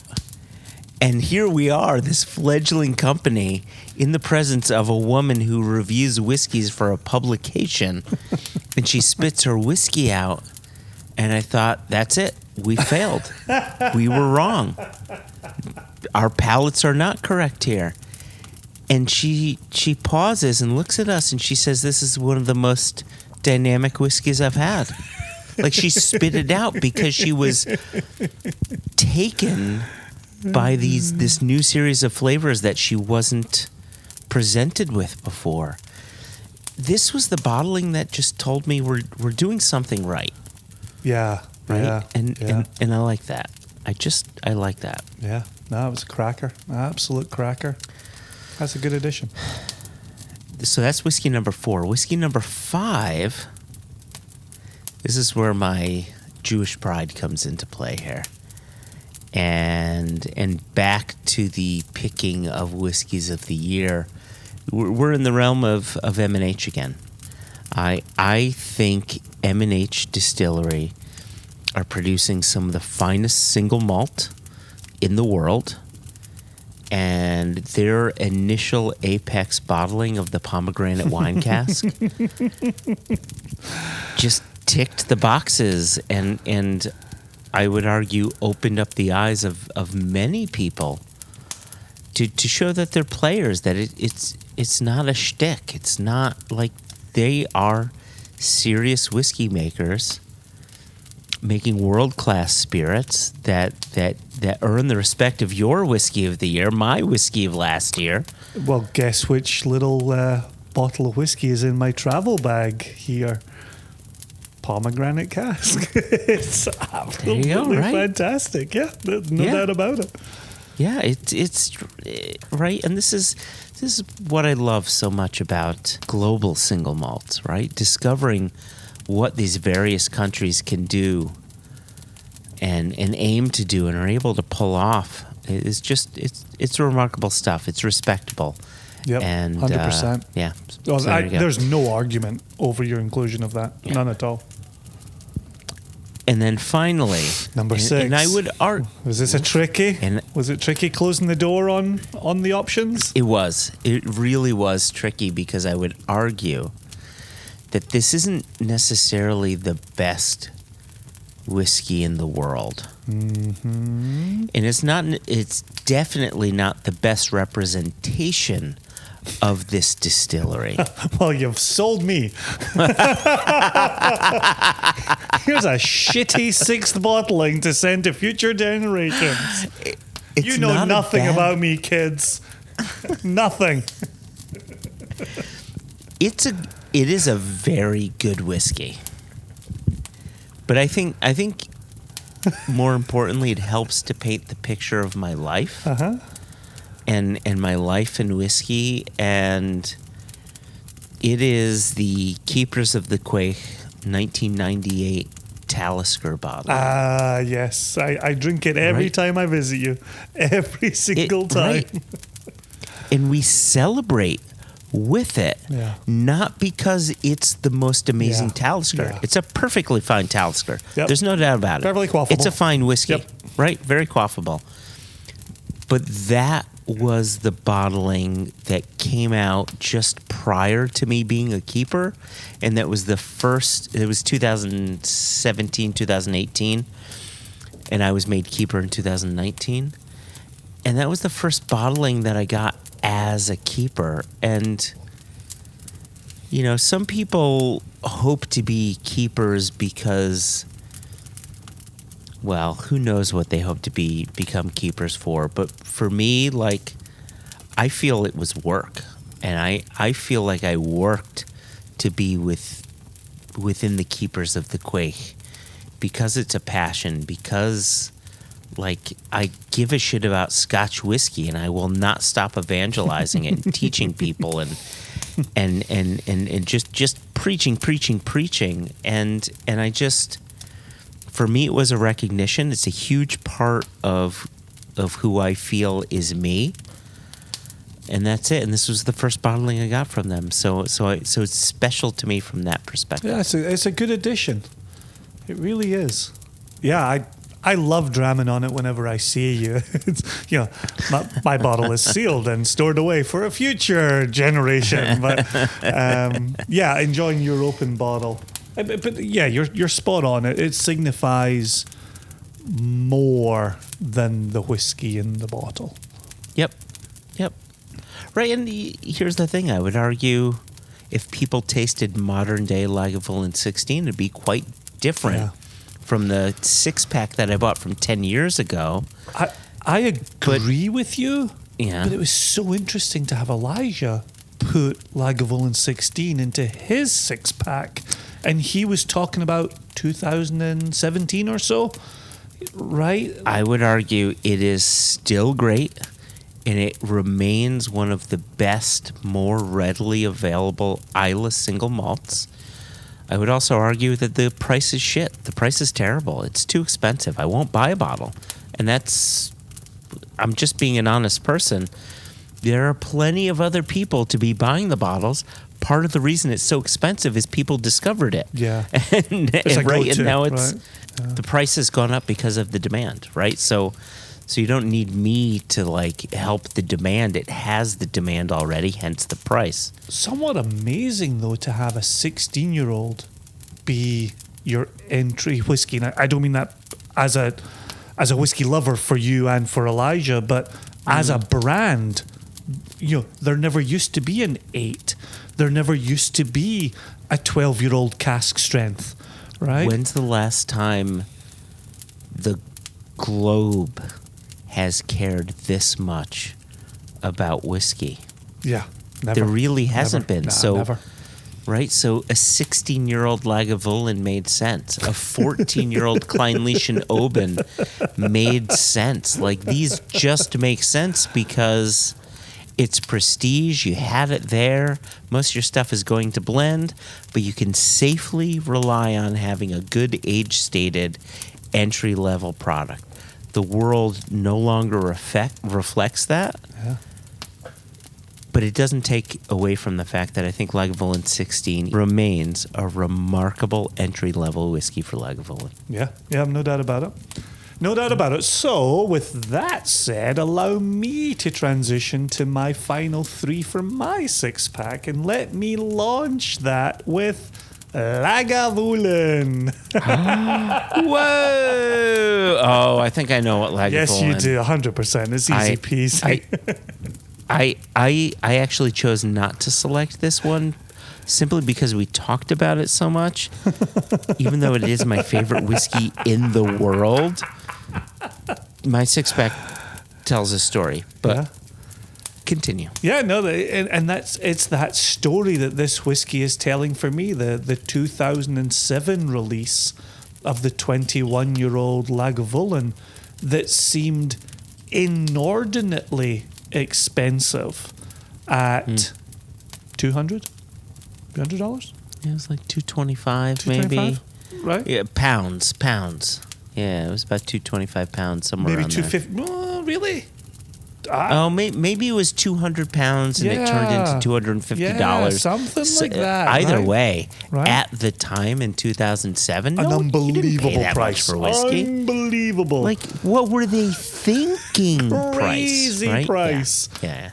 Amazing whiskey, absolutely amazing whiskey. And the reason that I went the opposite route from you and I did include it in my 6-pack was because of what we've said for over a decade now. What's your favorite whiskey? Depends on the season, depends on the day, depends on the company, depends on how I'm feeling, blah, blah, blah, blah, blah. That whiskey came along and I said, that's my favorite whiskey. It was the power of that period that really got it into my 6-pack. Yep. I love that. Absolutely love it. I also love the fact that the guy who put it in his 6-pack doesn't own a bottle, and the guy who didn't put it in his 6-pack does own a bottle. The guy who does own the bottle is turning 50 in a year, so you'll be able to enjoy it again. And the guy who's 6 months younger than him will be drinking a large share of that bottle. Bottle number 5 of my 6-pack. All right, 5. Oh, shit, that's right. That was your 4th. So we've got 2 more. I'm feeling the pressure. I'm feeling the pressure. Here's the problem. I know exactly what my 6th is. No doubt about it. My 5th, I've realized I haven't included any Lechig, and I can't name one Lechig to go into the 5th spot. So, Okay. I'm going to give you my 5th spot Lechig, and then I'm going to give you a runner-up for the 5th spot. This is a bit of cheating, but like, what's this? Like a baker's half dozen? Like, what the fuck's going on? I don't need an honorable mention, 7th position. I just need an honorable mention for the Lechig spot. That's all. That's all I need, Joshua. It's the festive season. Come what? on. You know what? Allow it. It's Jason, I'm gonna allow it. You're my buddy. You're my work wife. I'm gonna allow this shit. Thank you. I feel beloved this day. So the one that I am putting in, okay, is a Lechig that I don't know if it started my independently bottled Lechig journey, but it's... And that's the number one thing you follow, right? Yep, you are a number one. Lechig Yep, collector. yep. My Lechig is your Imperial. Your Imperial is my Lechig. I just want to put that out there. Okay. All right. It cemented why I have such interest in independently bottled Lechig. Oh, I think I know this already. It's the 1997 exclusive malts bottling. Exactly. Yeah. Exactly. The Yeah. 15-year-old sherry David bat Stirk. put out by David Stirk that not only did we taste at his house, he then proceeded to gift me a bottle of it from his house. Can we just agree here and now that David Stirk is a man among men? A man among men. A mensch among mensch. Mention? Menchim? No, it's Menchim. Mencho? No, Menchim. This, a mensch among menches. I was loath to include this in my 6-pack for the worst of all possible reasons. Yep. This is a bottle I look for at auction because it doesn't exist in the world Oh, anymore. yeah. Shh, don't say anything. Right? Don't say anything. So, listeners of the podcast, I would really appreciate if you see this appear, please don't bid on it because I will be. But it's a first fill sherry hoggy, one of You're still going. 341 bottles. You're still going. Why are you telling people? Because if they want to enjoy it too, that's perfectly fine. But it is amazing. And here's my thing. All right. I helped more than one friend source a bottle of this when you could still find it at auction. I even reached out to David, and I may have purchased a bottle directly from David that was his last one as well. I've probably purchased 5 of these, 6 of these in my life, and I've shared 2 of them. Like I've sold 2 of them at cost to friends who also loved it and were also interested in it. So given that one, go on. Well, I was just gonna say, it was that visit to David's house, right? Yeah. He sold you the Lechig, and I had fallen in love with a 9-year-old. He gifted me the Lechig. I'm sorry, he gifted you the Lechig. Yeah. I'm sorry. At that same visit, I fell in love with a 9-year-old that he bottled. That was a space cider that rhymes with Schmel Schminny. And I visit that every now and again. I stand by that selection. It wasn't Dalwhinnie. Because that also rhymes. It gets back to David Stirk being a man among men. No, it's just a mensch. I love that 97 15-year-old Lechig, and I love the fact that he gifted it, and I love the fact that I've hit him up for bottles since, and I love the fact that I look for it at auction. It's such a good Lechig. My honorable mention for the 5th spot, that could only be one Lechig. Oh, that's an interesting label. Okay. So this gives us a chance to talk about somebody else who is beloved to us. This is an Ollie Chilton selection for the Whiskey Exchange, but it speaks to more than that. It's a 13-year-old Lechig that has Billy Abbott's tasting notes, And Billy Abbott's tasting notes on it are remarkable. And They're the reason I have a bottle. right, and it's so Right. good. And the liquid 100% lives up to tasting notes. Billy yeah. Abbott writes, it's Cask Chocolate limes, 900 go on. 174. Yep. Billy Abbott writes, smoky mango with a hint of TCP and damp grass. Chocolate lime sweets follow There we go. with licorice and rich peat. That's 100% correct. That's 100% what this tastes The like. chocolate limes are so Yeah. spot on for the Americans in our listening group here. TCP. Just think root beer, right? Root beer kind of nuts. Oh, Jason, Root you're beer- opening that, aren't you? Root beer in an antiseptic ointment. All right, Yes. I'm gonna Yeah. pour a little bit of that. I have one or maybe two unopened bottles of the Whiskey Exchange Lechig here. I think I've got one or two unopened bottles of the exclusive malts 97 Lechig. These are easily my two most favorite Lechigs out of this world. And so then I will close this out very, very easily. And this is the most beautiful and the most delicious full stop / period I will ever put on a sentence. Wait. Okay. Wow. Okay. Go ahead, Jason. The 1953 58-year-old single cask Glenfarclas that got sent to us by our friends at Master of Malt, and I was not expecting it. It just simply appeared in my mailbox, and I opened it, and I didn't want to love it, and I did love it, and I shared it with my dad, and I had my dad share it with his best bud in Scotland. Impeccable whiskey. Who knew that a 58-year-old whiskey would ever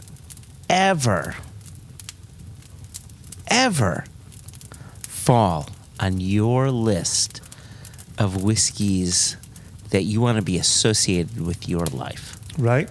Wild. And What was it about it? it had the texture of velvet.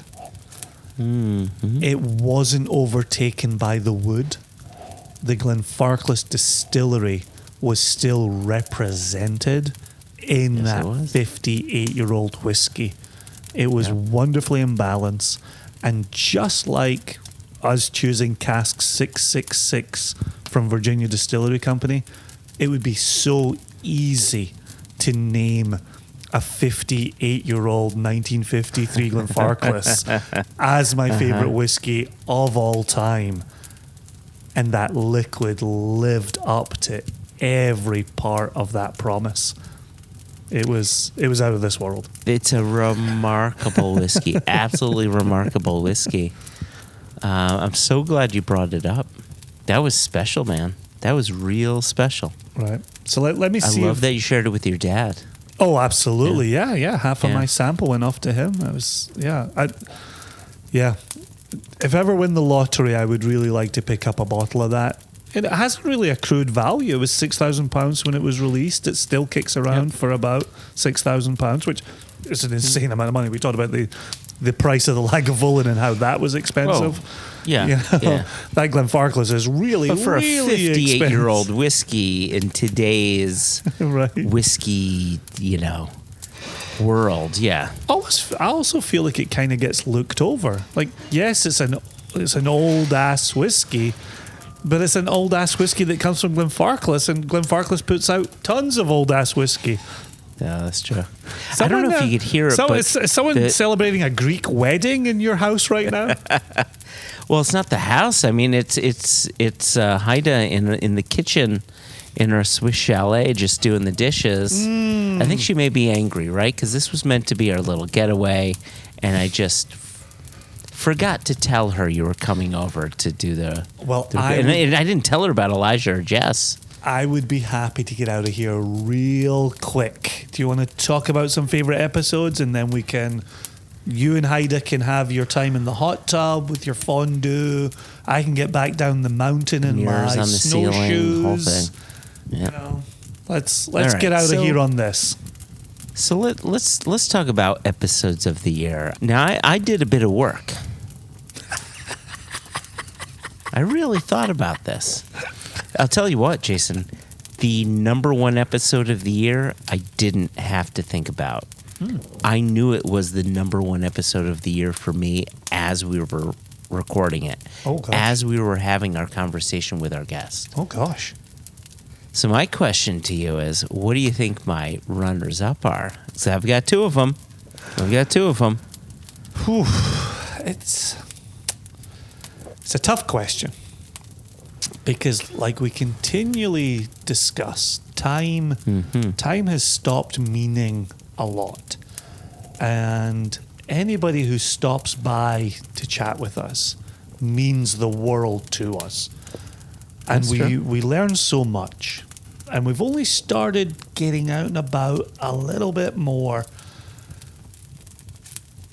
It's been nice learning from people and dramming with people in person. That's been really cool.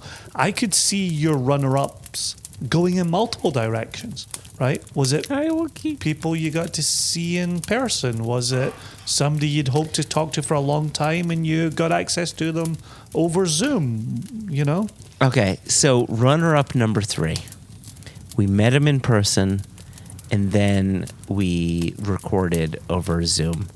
And that was Jerry Duggan. Nice.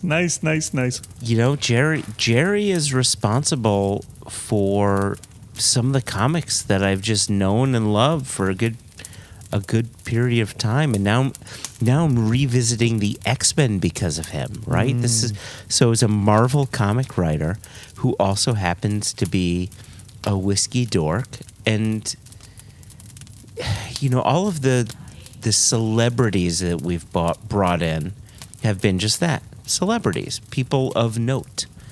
But none of them, until Jerry, are people who said, "Oh yeah, I know you too," right? And so there was something really nice about that sort of mutual level of respect. Though I would argue that my respect for him may be more than his respect for us, because what he's contributed to the world in laughter, and it's just been great. So that's number 3.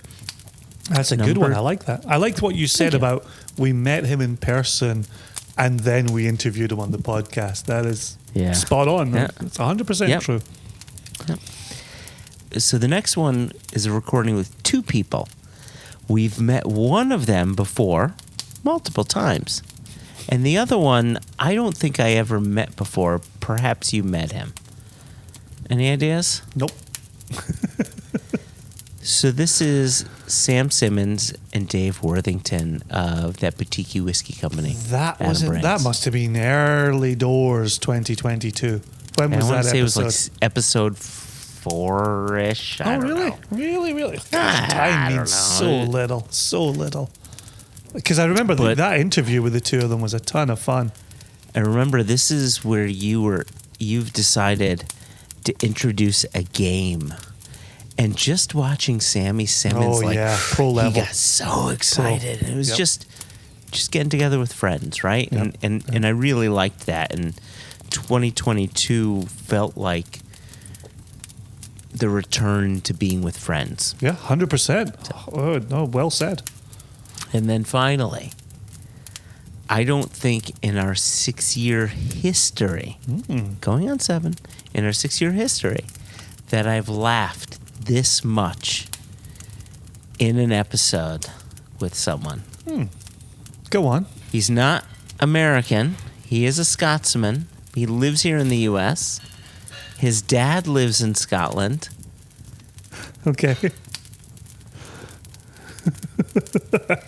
He is, in my opinion, the person, one of a few, who can change someone's mind about the quote-unquote Death Star.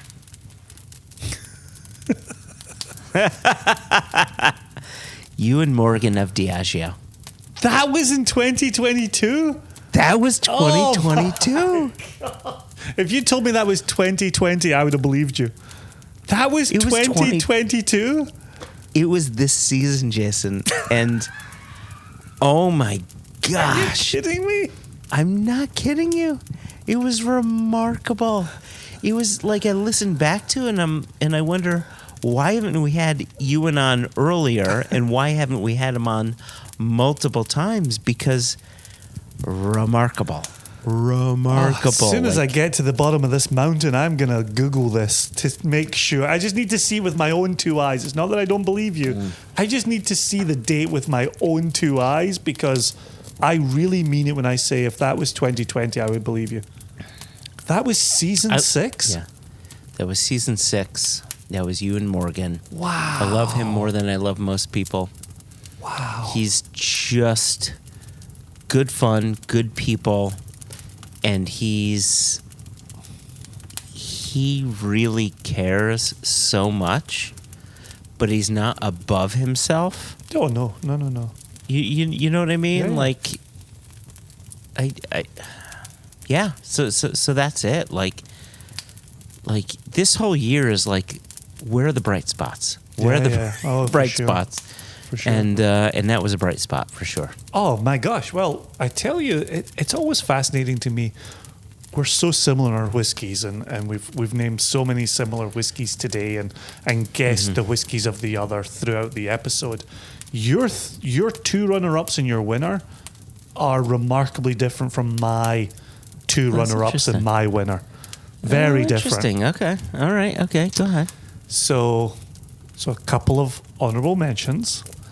I got to revisit with Amanda Beckwith, and got to speak with Brian, warehouse guru down at VDC, and getting a follow-up interview with Amanda where we really pressed on from where the first episode had ended.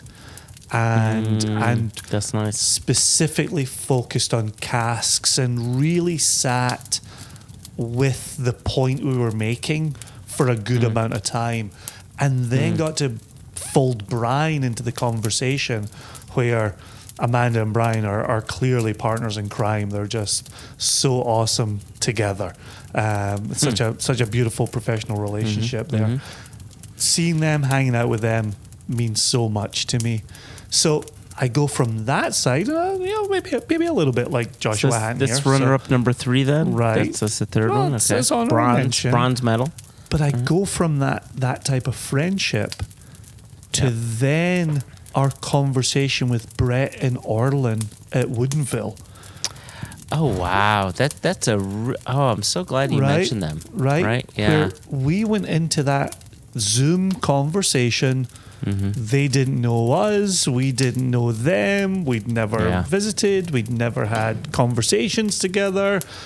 And it just fit. It was just so interesting and detailed and distillery focused. I've said this to you privately. When we go into some of these Zoom conversations where we've never met the person before, or persons, we're left thinking, how's this going to go? What's this going to be like? Is this going to be a good interview? Is this going to make for a good episode? And 9.9 times out of 10, we come out of those and we go, God, that was great, wasn't it? Like, wow, how did that go? You, by the way, Jason, I'm so glad I brought this bottle to the chalet. And I know you've got 2 more lists that you need to, or 2 more people on the list you need to mention. But I brought with me to this chalet. Oh my Lord, look at that bottle. This is a Woodinville cask. Elijah actually went to the distillery and picked it up. He did. And it has my Instagram handle on it. It says Whiskey Cherub right on it. So this is their bourbon finished in Muscatel at 50% ABV. And I'm going to pour that in honor of Brett and Orlin. To Brett and Orlin. Okay, so then my episode of the year, I was legitimately nervous, and I told the guest this, that I was legitimately nervous. I was legitimately shaky, and I had quiet dram at 10 a.m. before conducting the interview. And unfortunately, you were not with us for the interview. You were either traveling or sick or, I don't know, elbowed out by Jason. I don't know which one it was. It was one of the three. One Yeah, of the three. the latter sounds about right. Yeah. It was one of the three. But I spoke with this author about her book, Ghosts of Eden Park. Oh, wow. And just like you're busy saying, when it came to Jerry Duggan and those comic books that you were reading that meant so much to you were authored by this chap, when I had read Ghosts of Eden Park, I blitzed that book. And I think I literally read it in 36 hours, right? Wow. It was just captivating. And to have the opportunity to talk to the author, we talk to whiskey industry folk all the time. I'm not nervous in the slightest. I do feel like if we ever got David Stewart on this podcast, I would be a little nervous talking to David Stewart because he also comes from Ayr and is a fan of Ayr United, the soccer team. Oh, see, that's interesting. Right, and he has such a significant history with Balvenie that I would be a little bit nervous talking to David Stewart. He's also a quiet man, and in talking to quiet people, I'm always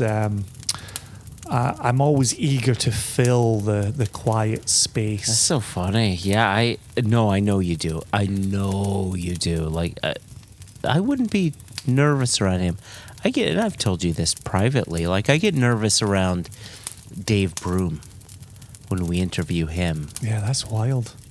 Yeah, I love the guy dearly. He's someone I look up to so much. Not that I don't look up to David Stewart. That's not what I'm saying. But there's something about Dave Broom that just makes me a little nervous when I speak to him. But, when we had David Stewart at the second Jubilee in 2013, I think it was, or 2014, whatever year it was. If it was 13, it's when we put out the Heaven Hill. So then it was the 13th, right? And he had pulled us to the side and said, the event you have here is really special. Right? And this is a guy that you looked up to, and he kind of, I think he's also smart, right? And he kind of evened the playing field. Like, he put me at ease way back when, 10 years ago. Yeah. And so if we had a conversation with him, I think I'd still be at ease. I'm just not always at ease with David, as much as I love him, because he's like, oh, he's fucking Dave Broom. That's why he's fucking Dave Broom. Anyway, continue. So talking to Abbott, publishes as Karen Abbott, known as Abbott Kaler, or Keeler. Not Billy Abbott. Abbott Keeler. She doesn't publish as Billy Abbott. She does not. She's her gray parrot is Billy Abbott's beard. And I will leave the listeners to figure that out. You'll leave me to figure that out, too. Anyway. What's in your glass right now? You've got the Woodenville in your glass right now? Yeah, I've got the Woodenville in my glass. I just finished my my Whiskey Exchange Lechig 13-year-old. What else did you bring in your bag? I mean, you could always have a pour of mine. Yeah, I mean, here we are together in the chalet, but, if you have your bag with you. I do have my bag. It's across the room right now. Your bag is across the room? Yeah, my bag is across the room. Would you honor me, Joshua, by toasting the nation with this bottle that I brought in my little whiskey bag of magic? Wait a second. Is that our Kilhoman 4-year-old? I felt like having it as part of my 6 really meant I should have it as part of my travel bag as well. Listen, you flew all the way to Switzerland. Much to Heide's chagrin. Much to Heide's chagrin. She's like, yay, we have a chalet together. No kids, no nothing. And then No I invited cats. you. I invited Jess. I invited Elijah. They weren't even invited. And They you- were just walking by outside. That's the remarkable part of this. I remember Elijah saying, is this where I get the Swiss Miss hot chocolate? That dude loves Swiss Miss hot chocolate. He also also loves likes- Kilchoman 4, and we never poured it for him while he was here. So there we go. Well, there you go. So you know what? Let's you and I, Jason. I mean, I know we're gonna enjoy this with Elijah and Jess and Swede Scott, I'm sure. Oh yeah, for sure. At some point in person. But I think it's important that you and I, like you'd said, pour something from what got us started. So let's do that. Kilchoman 4-year-old, cask number 378, 2007. First fill bourbon, 4 years old. I'm going to read, thank you for bringing the full bottle. I'm going to read our truncated tasting notes that sit upon the label. Absolutely. So it says, a complex mixture of pine tar and spent shotgun shells, yet slightly floral. Yet. It's poetry. Yet. Slightly Poetry. floral. Viscous and briny, earthy yet sweet, with puffs of coal, smoke, and a long, oily finish. One of 245 bottles, 58.4% alcohol. Independently bottled Kilchoman. Here we are. That's it. Yeah. Absolute treat. Absolute joy. Absolute pleasure. It's the shotgun shells, man. Well- Listen, it's the shotgun shells, and when you nose it, it's like being on Isla in a warehouse. Yeah, absolutely. right?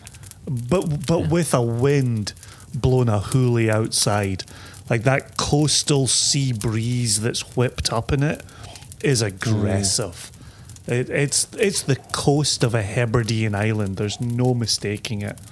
And I love the fact that Jess had a Kilchoman in her 6-pack, and Elijah had a Kilchoman in his 6-pack, and I had a Kilchoman in my 6-pack. I tell you, the only reason I don't put Kilchoman in my 6-pack is I don't want people to think that because I wear the Impex hat. Nobody thinks that. Nobody. Well- Nobody thinks that. You're safe. You're safe. Heide is coming out of your kitchen with a rolling pin in her hand. I'm going to use this as my opportunity to get the hell out of here. I don't know what she's going to do with that rolling pin, Joshua, but I do not want to witness I it. think that it's going to be incorporated into our lovemaking. I hope there's sugar cookies incorporated into your lovemaking then. Oof, and a lot of oil. Just a lot of like slippery stuff. Here's to you. Here's to Jess. Here's to Elijah. Here's to everybody who made One Nation Under Whiskey what it was in 2022.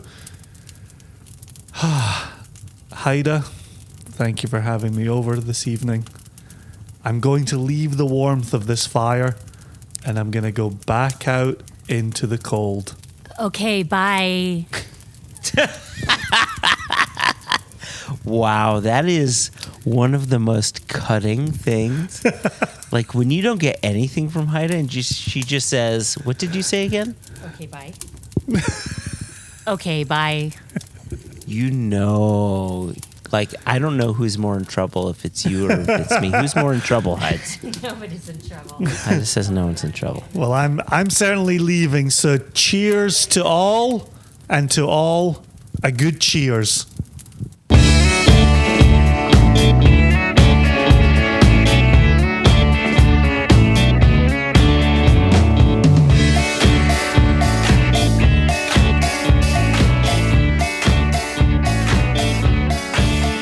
So Heide, you kind of scared Jason away with your rolling pin just now. Yeah. You get frightening with that rolling pin. Yeah. It's no joke. Well, anyway, Jason has left. I apologize he stuck around so long, and I forgot to mention that both Jess and Elijah were coming by too. Yeah, you could have mentioned that. I know. Sometimes I try to be a good husband. Sometimes it's not so good. Anyway, Jason and I recorded the entire episode. We hung out with Jess. We hung out with Elijah. But by the time we got to the end of the episode, we had drunk so much that we forgot to mention our listeners' favorite whiskeys. Some people emailed in, some people wrote in on Facebook. Mm-hmm. And so I thought I'd ask you to help out. I'd love to help. Yeah. Okay. So would you mind reading I'm this? always happy to help when you and Jason get too drunk to do things. I'm always happy to help out with whatever mess you've left there. Wow. I don't hear any venom. Then I wasn't saying it right. Would you be so kind as to maybe read this first email? Yeah. And so I would just mention the writer's name and the subject of the email. So this is from Florian Tausch. The subject of the email is Top Whiskies of the Year. Hi, JJ, J, and E. Long-time listener, first-time responder. Ha, ha, ha. She's got a crying, laughing emoji. Okay. All right. Yep. Great episode. Nice to hear from Jess herself. Great conversation. My standout whiskeys this year have been outstanding for very different reasons. I was fortunate to taste and now own a lag batch. Is that right? LAGG? Yeah. Oh, yeah, that's from the Lag Distillery. Yeah. Okay, Lag Batch 2, which is such an amazing, punchy, and potent dram. Amazing for such a young spirit. Mm-hmm. Opposite site lives the Deanston. Is this right? Let me see it. Let me see what you got. It says... Opposite site lives the Deanston. Yeah, I'm not sure if site is meant to be the word, but let's just carry on. All right, with it. so opposite of that is the Deanston 2000 Organic 21-year-old. I love the mouthfeel of Deanston. That's what she said.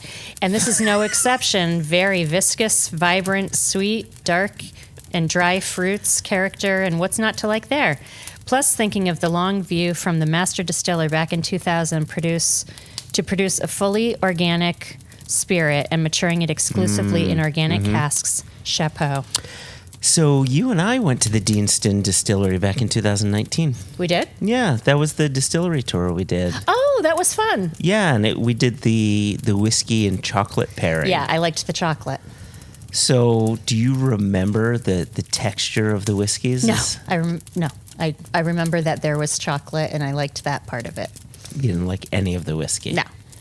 I feel like there was one you kind of liked. Yeah, maybe. I don't know. Anyway, that's kind of a nice thing. You got a little connection to whiskey. Mm-hmm. All right. Did Florian say anything else? Yes. Okay. Thirdly, a cheeky, cheap, and cheerful sipper, totally unexpected, and hence blew me away. Black Bottle, the Alchemy Series number 3, yeah. Andean Oak, true to your motto, open on Friday and recycle on Monday. Obviously, # drink responsibly.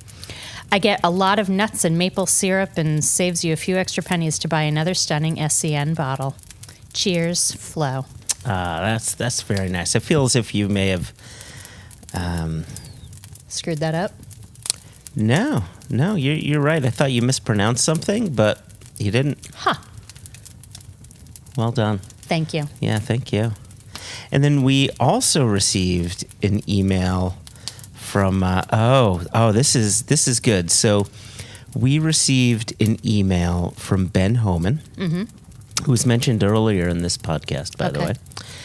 And Ben had read his top 3 list. And he says, in no particular order, the top 3 list for me this year, and then in parentheses he says, I'm going to use the Joshua rules for this. VDC by a little company you may have heard of called SCN. There you go. I've heard of them. That was Jason's whiskey of the, Single Cask Nation whiskey of the year, by the way. Yeah, did you know we choose Single Cask Nation whiskeys of the year? Let's just say yes. Of course, I know that. And then his second whiskey, this is the runner-up, is the 1986 Johnny Walker Red from the Virgin Islands. And then his third whiskey, and this is so great because this was my whiskey of the year, Heides. Whoa. The Westward Pinot Noir Cask Execs Whiskey Club Bottling. Huh. Great minds. Yep, great minds indeed. So there we go. And you see the picture he sent, that was from my house. That's our blue plate. Oh, Do you recognize that our blue plate? Yeah, I recognize that cup in the background too with the orange flowers on it. Yeah. So there you go. So thank you to Florian. Thank you to Ben for writing in. And then we had received some Facebook notifications of Some people's top picks for the year. some people's top picks. Do you have top picks of like anything? Like, do you rate anything? No. There's not a single thing you rate. What would I rate? Prosecco. I'm a pretty cheap date. That's true. You're a cheap date. I don't go for fancy schmancy. So, and I'm not very interested in trying lots of different things and comparing and contrasting. I just, if it ain't broke, don't fix it. If I find something that's good, I just kind of stick with it. And then all my crafty stuff, I don't know what I would, Yeah. my top yarns of What are your top 22. yarns of 2022? Actually, I would have some top yarns. Boom, let's hear it, babe. I'm not going to tell Come you on. my top yarns. People, the listeners want to know. I will tell you one of them is Plenty from Pearl Soho in New York. And what do you like about it? It's a nice cushy wool to work with. It's not itchy, and it's what I've been making those bandana cowls out of, and it's nice and squishy and soft. Okay. That's not that you don't use that same yarn for your grieving blankets? No. I do make blankets for friends who... No, the grieving blankets are ones I order online. Grieving blankets, when somebody... Are you going to keep all this in? Yeah. Okay. So when somebody that we know suffers a loss... which unfortunately has happened quite a few times over the last couple of years. Instead of sending flowers, we send a nice blanket. a nice Give 'em blanket. a little comfort. So it feels like we're sending a hug instead. There's a whole other blanket series, the blankets that I've been knitting myself. And those aren't grieving blankets. Those are more like support blankets. So people who are going through something that maybe they just need a little extra bit of support, I knit them a blanket. Okay. You're very sweet. I am very sweet. You're not wrong. So we have some people on the Face Place who had written in their favorites. And so basically what we had asked was people to list their favorite Single Cask Nation bottlings, maybe their favorite non-Single Cask Nation bottlings of 2022. And if they had a favorite episode, they could have listed that as well. Okay. So we've got Michael Singer, whose top SCN whiskey was our 12-year-old Wild Turkey, which was very nice. Okay. And his non-SCN whiskey is a Starlight Cigar Blend Rye. Okay. And we have Eric Shao here. Do you want to read Eric's? How do you pronounce his name? I think it's pronounced Shao. Shao. Okay. You know my bourbon-loving ass is obsessed with your cask strength. WT. Wild Turkey? Wild Turkey. Wild Good job. Turkey picks. Joshua Hatton. My choice is the SCN Wild Turkey 9-year. There you go. Mm-hmm. What else we got? Who else is reading things? We also have Ben Homan, whose favorite SCN pick is the VDC. Oh, he wrote it in his email. Oh, the VDC sherry finish. Yeah, so he Okay. voted twice basically. Yeah. That's how good it is. That's how much he loves it. Okay, we've got Tom Hankins. Okay. His SCN top pick is Catoctin Creek 4-year-old ex-Kilhoman PX cask. There you go. Good job. I did it. Yay. He says luxurious, unctuous, layered with blackberries, cherries, spice, pipe shop, faint wood, smoke. You know what that word unctuous does to me? What does unctuous do? It makes me check out entirely. When you guys start talking whiskey, when the word unctuous comes up, I'm out. Is that it? That's what sets you off? Unctuous? Unctuous. Would you- I'm just not even participating in that conversation. Once unctuous happens, I'm out. Because it sounds pretentious? Kind of. And I don't know what it means. I don't want to know what it means. Wow, you chided me for not knowing the word daunting some 20 years ago. I didn't chide you. Oh, I guess I did. You did chide me. It made me judge you. It totally made you judge me. I know.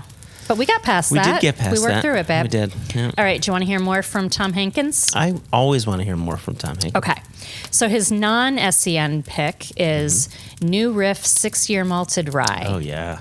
Do we know what this is? So it's a New Riff 6-year malted rye. So that's interesting, though, because we talk about, and by we I mean me, talk on the podcast about my general dislike of malted rye. And okay. And so to hear someone claim a malted rye as their favorite non-SCN whiskey of the year, it makes me want to check it out, because this is Tom, right? Tom Hankins? That's correct. Right. Good Nation member. He right. People who buy our stuff tend to share our palates. Mm-hmm. And so the fact that he likes this thing that I typically don't like, because we share a palate, it makes me want to check it out. Would you like to hear his thoughts on it? Yeah, go ahead. So he says, we stopped by the distillery this year and spent a wonderful long weekend in Cincinnati. The malted rye is a worthy experiment, working between softness and spiciness. Would love to see a relationship with SCN develop if it's in the stars. There we go. Mm-hmm. I would love that too. We love New Riff. So we shall see. Okay, and his wild card pick is a tasting of Fruit Eau de Vie from Capriolas Distillery. Do we know this? We don't. Can I see the spelling? Capriolas. Capriolas. Mm-hmm. That's what it looks like. Okay. It blew my mind. I encourage anyone to take the leap on a 375 milliliter if they find one. Beauty. Oh, awesome. Oh, I love all these people writing in, sharing their favorites. Bob Hickey says the Diluane. Try it again. Diluane. Daluin. Daluin? Yeah. All right. Bob Hickey says the Daluin was the best of the year by far. Yum. I added the extra nom nom nom nom nom. That was my favorite SCN whiskey of the year. So oh, yeah? Bob and I have similar palate there. Thank you, Bob. Mike Medlin says, not sure if it was released this calendar year or not, but my favorite bottle I had this year was an Adelphi Ben Nevis 5-year. Oh, I think that Adelphi? was...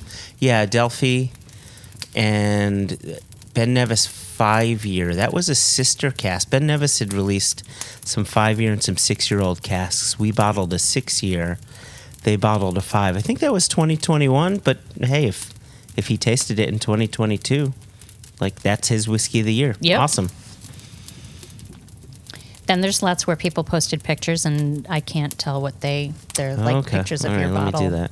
labels. All right, so we have Fernando Castorena. By the way, Fernando is the guy who picked the Westward Pinot cask, which was my whiskey of the year, and Ben Homan's third whiskey of the year. Right on. So his favorite was a single cask nation Torridon, which he selected for his group execs whiskey club. Nice. So that checks out. So that's good. Thank you for that, Fernando. And then Ian Bruce from Bonnie, Scotland. His favorite SCN was our Daluin 8-year-old released for ROW, Rest of the World. His non-favorite SCN is the... Non-SCN favorite. Non-favorite SCN? Oh, yeah. They have Not nine. His non-SCN favorite. Yes. Thank you, Heide. Was the Ardnamurchan Cask Strength, which is... He's got good taste right there. All right. And then... Oh, he has another one. New favorite release. The Lochley Our Barley, which... That's exciting stuff. It's exciting for me for two reasons. A... Ardnamurchan has made it into my top 5 distilleries, period. Wowie. I'm in love with them. Okay. Calm down. You're married. All right. But both Ardnamurchan and Lochley are part of the Impex portfolio. La la la. Yeah. So there you go.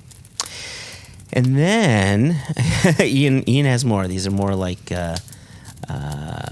honorable mentions. He says, would say the best blend was between Thompson Brothers SRV, which I guess is Stevie Ray Vaughan 5. I would assume so.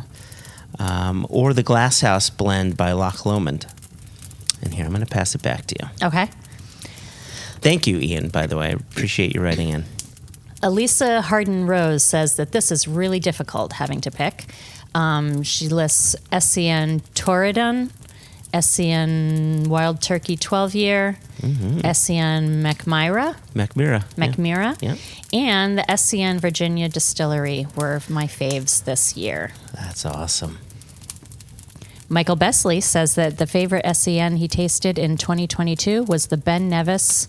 Am I saying that right? Yeah, Ben Nevis. Yeah, you Ben got Nevis, 1996, 20-year-old.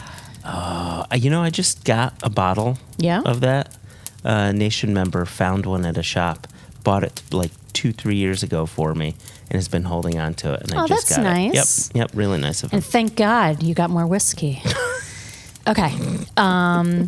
His favorite SCN release from 2022, favorite that he tasted in 2022 was the Ben Nevis 1996 20-year-old. Yeah, there you go. That checks out. That makes sense. Okay. Michael's favorite SCN release from 2022 was the Virginia Distillery Company 5-year. Yes? Virginia Distillery Company 5-year? Yeah. There you go. That's it. How many times have people mentioned the VDC? Babe, I literally don't know. Never? A lot? Somewhere lot. between the two? Remember I don't know. Ben Homan listed it. Elise, you just read Elise. Oh, sure. Okay. And Michael says his favorite non-SCN is just too hard to say, but I love what, oh boy, RØDE has put out this year. Good job, babe. Arden American. Yeah? Well done, you. I did it. Yay. Dun, dun, dun, dun, dun, dun, dun, dun. Ford Ray shares Oh, Ford's a good dude. Yep. favorite SCN by far, all caps, and then in parens says, which I've never said before, so I guess this is saying something, is the 14-year-old Beanley rum. The Beanley rum. That's such an amazing pick, and I saw him post that. The fact that someone called out our Australian rye just blew my mind. Really happy for that. Australian rye. Oh, Did I say rye? I meant rum. Rum. We haven't gotten to the rye yet. Yeah. His favorite non-SCN, Homer pick. What does that mean, Homer pick?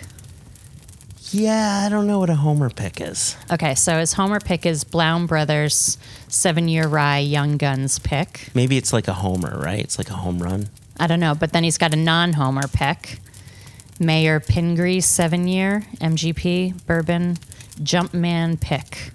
Do you know what that is? It kind of sounds like people who are making cask picks, right? There are people who are known for making good cask picks, and you kind of follow them. So I wonder if Homer or this other person are of them. Okay. Yeah, I just don't know. How about Matt Skinny Roberts? Oh, Matt Skinny Roberts, yes. So his SCN pick is Oishi. It was just odd and a fun one. Do you agree with that? I do agree. Oishi, that's our whiskey from Japan, and that's whiskey from rice and koji. That sort of mold. Ew. No. It's good. Okay. Like you've had soy sauce before, right? Okay. Yes. Yeah, that has And love that's it. made with koji. Okay. So, All right. Calm there you down. go. Okay. And then he says, now, while it may seem biased, this whiskey was released before my time, so I can make zero claims on it. Copperworks RO 42. Washington peated. It is just so unlike any other peated whiskey. I'm really looking forward to the future WA peat holds. Washington Pete. Washington Pete. So Skinny, I told you before, he used to be with Black Raven Brewing, and he's now joined Copperworks Distilling. Okay. Yep. And we got a nice holiday card from Skinny. From Skinny and Meg, and their 2 pups. Yes. Yep. The 2 dogs with the very artistic looking out into the I distance love picture that. of them. Yes. And that's it in here. There's one other thing that I wanted to add here. Someone wrote in on the One Nation Under Whiskey Facebook group, and that is Bill McIntosh, or Bill Mac, as we lovingly call him. And his pick for the year is the Daft Mill 15-year-old, or any Daft Mill, to be honest. Sounds like we have a favorite distillery on our hands. So there you go. So thanks to Florian and for Ben for emailing in, and then for everybody who chimed in on Facebook, both in the Single Cask Nation group and the One Nation Under Whiskey group. Thanks to you, Heide, for filling in for Drunken Jason. Oh, I'm happy to fill in for Jason. And for listing Playing out the role of your wife. Yes. Yes, I'm thank you. happy to be your wife for a bit. And thanks for listing out your favorite yarn of the year. Yeah, sure. I look forward to hearing your 2023 pick for yarn. Oh, it's going to be spicy.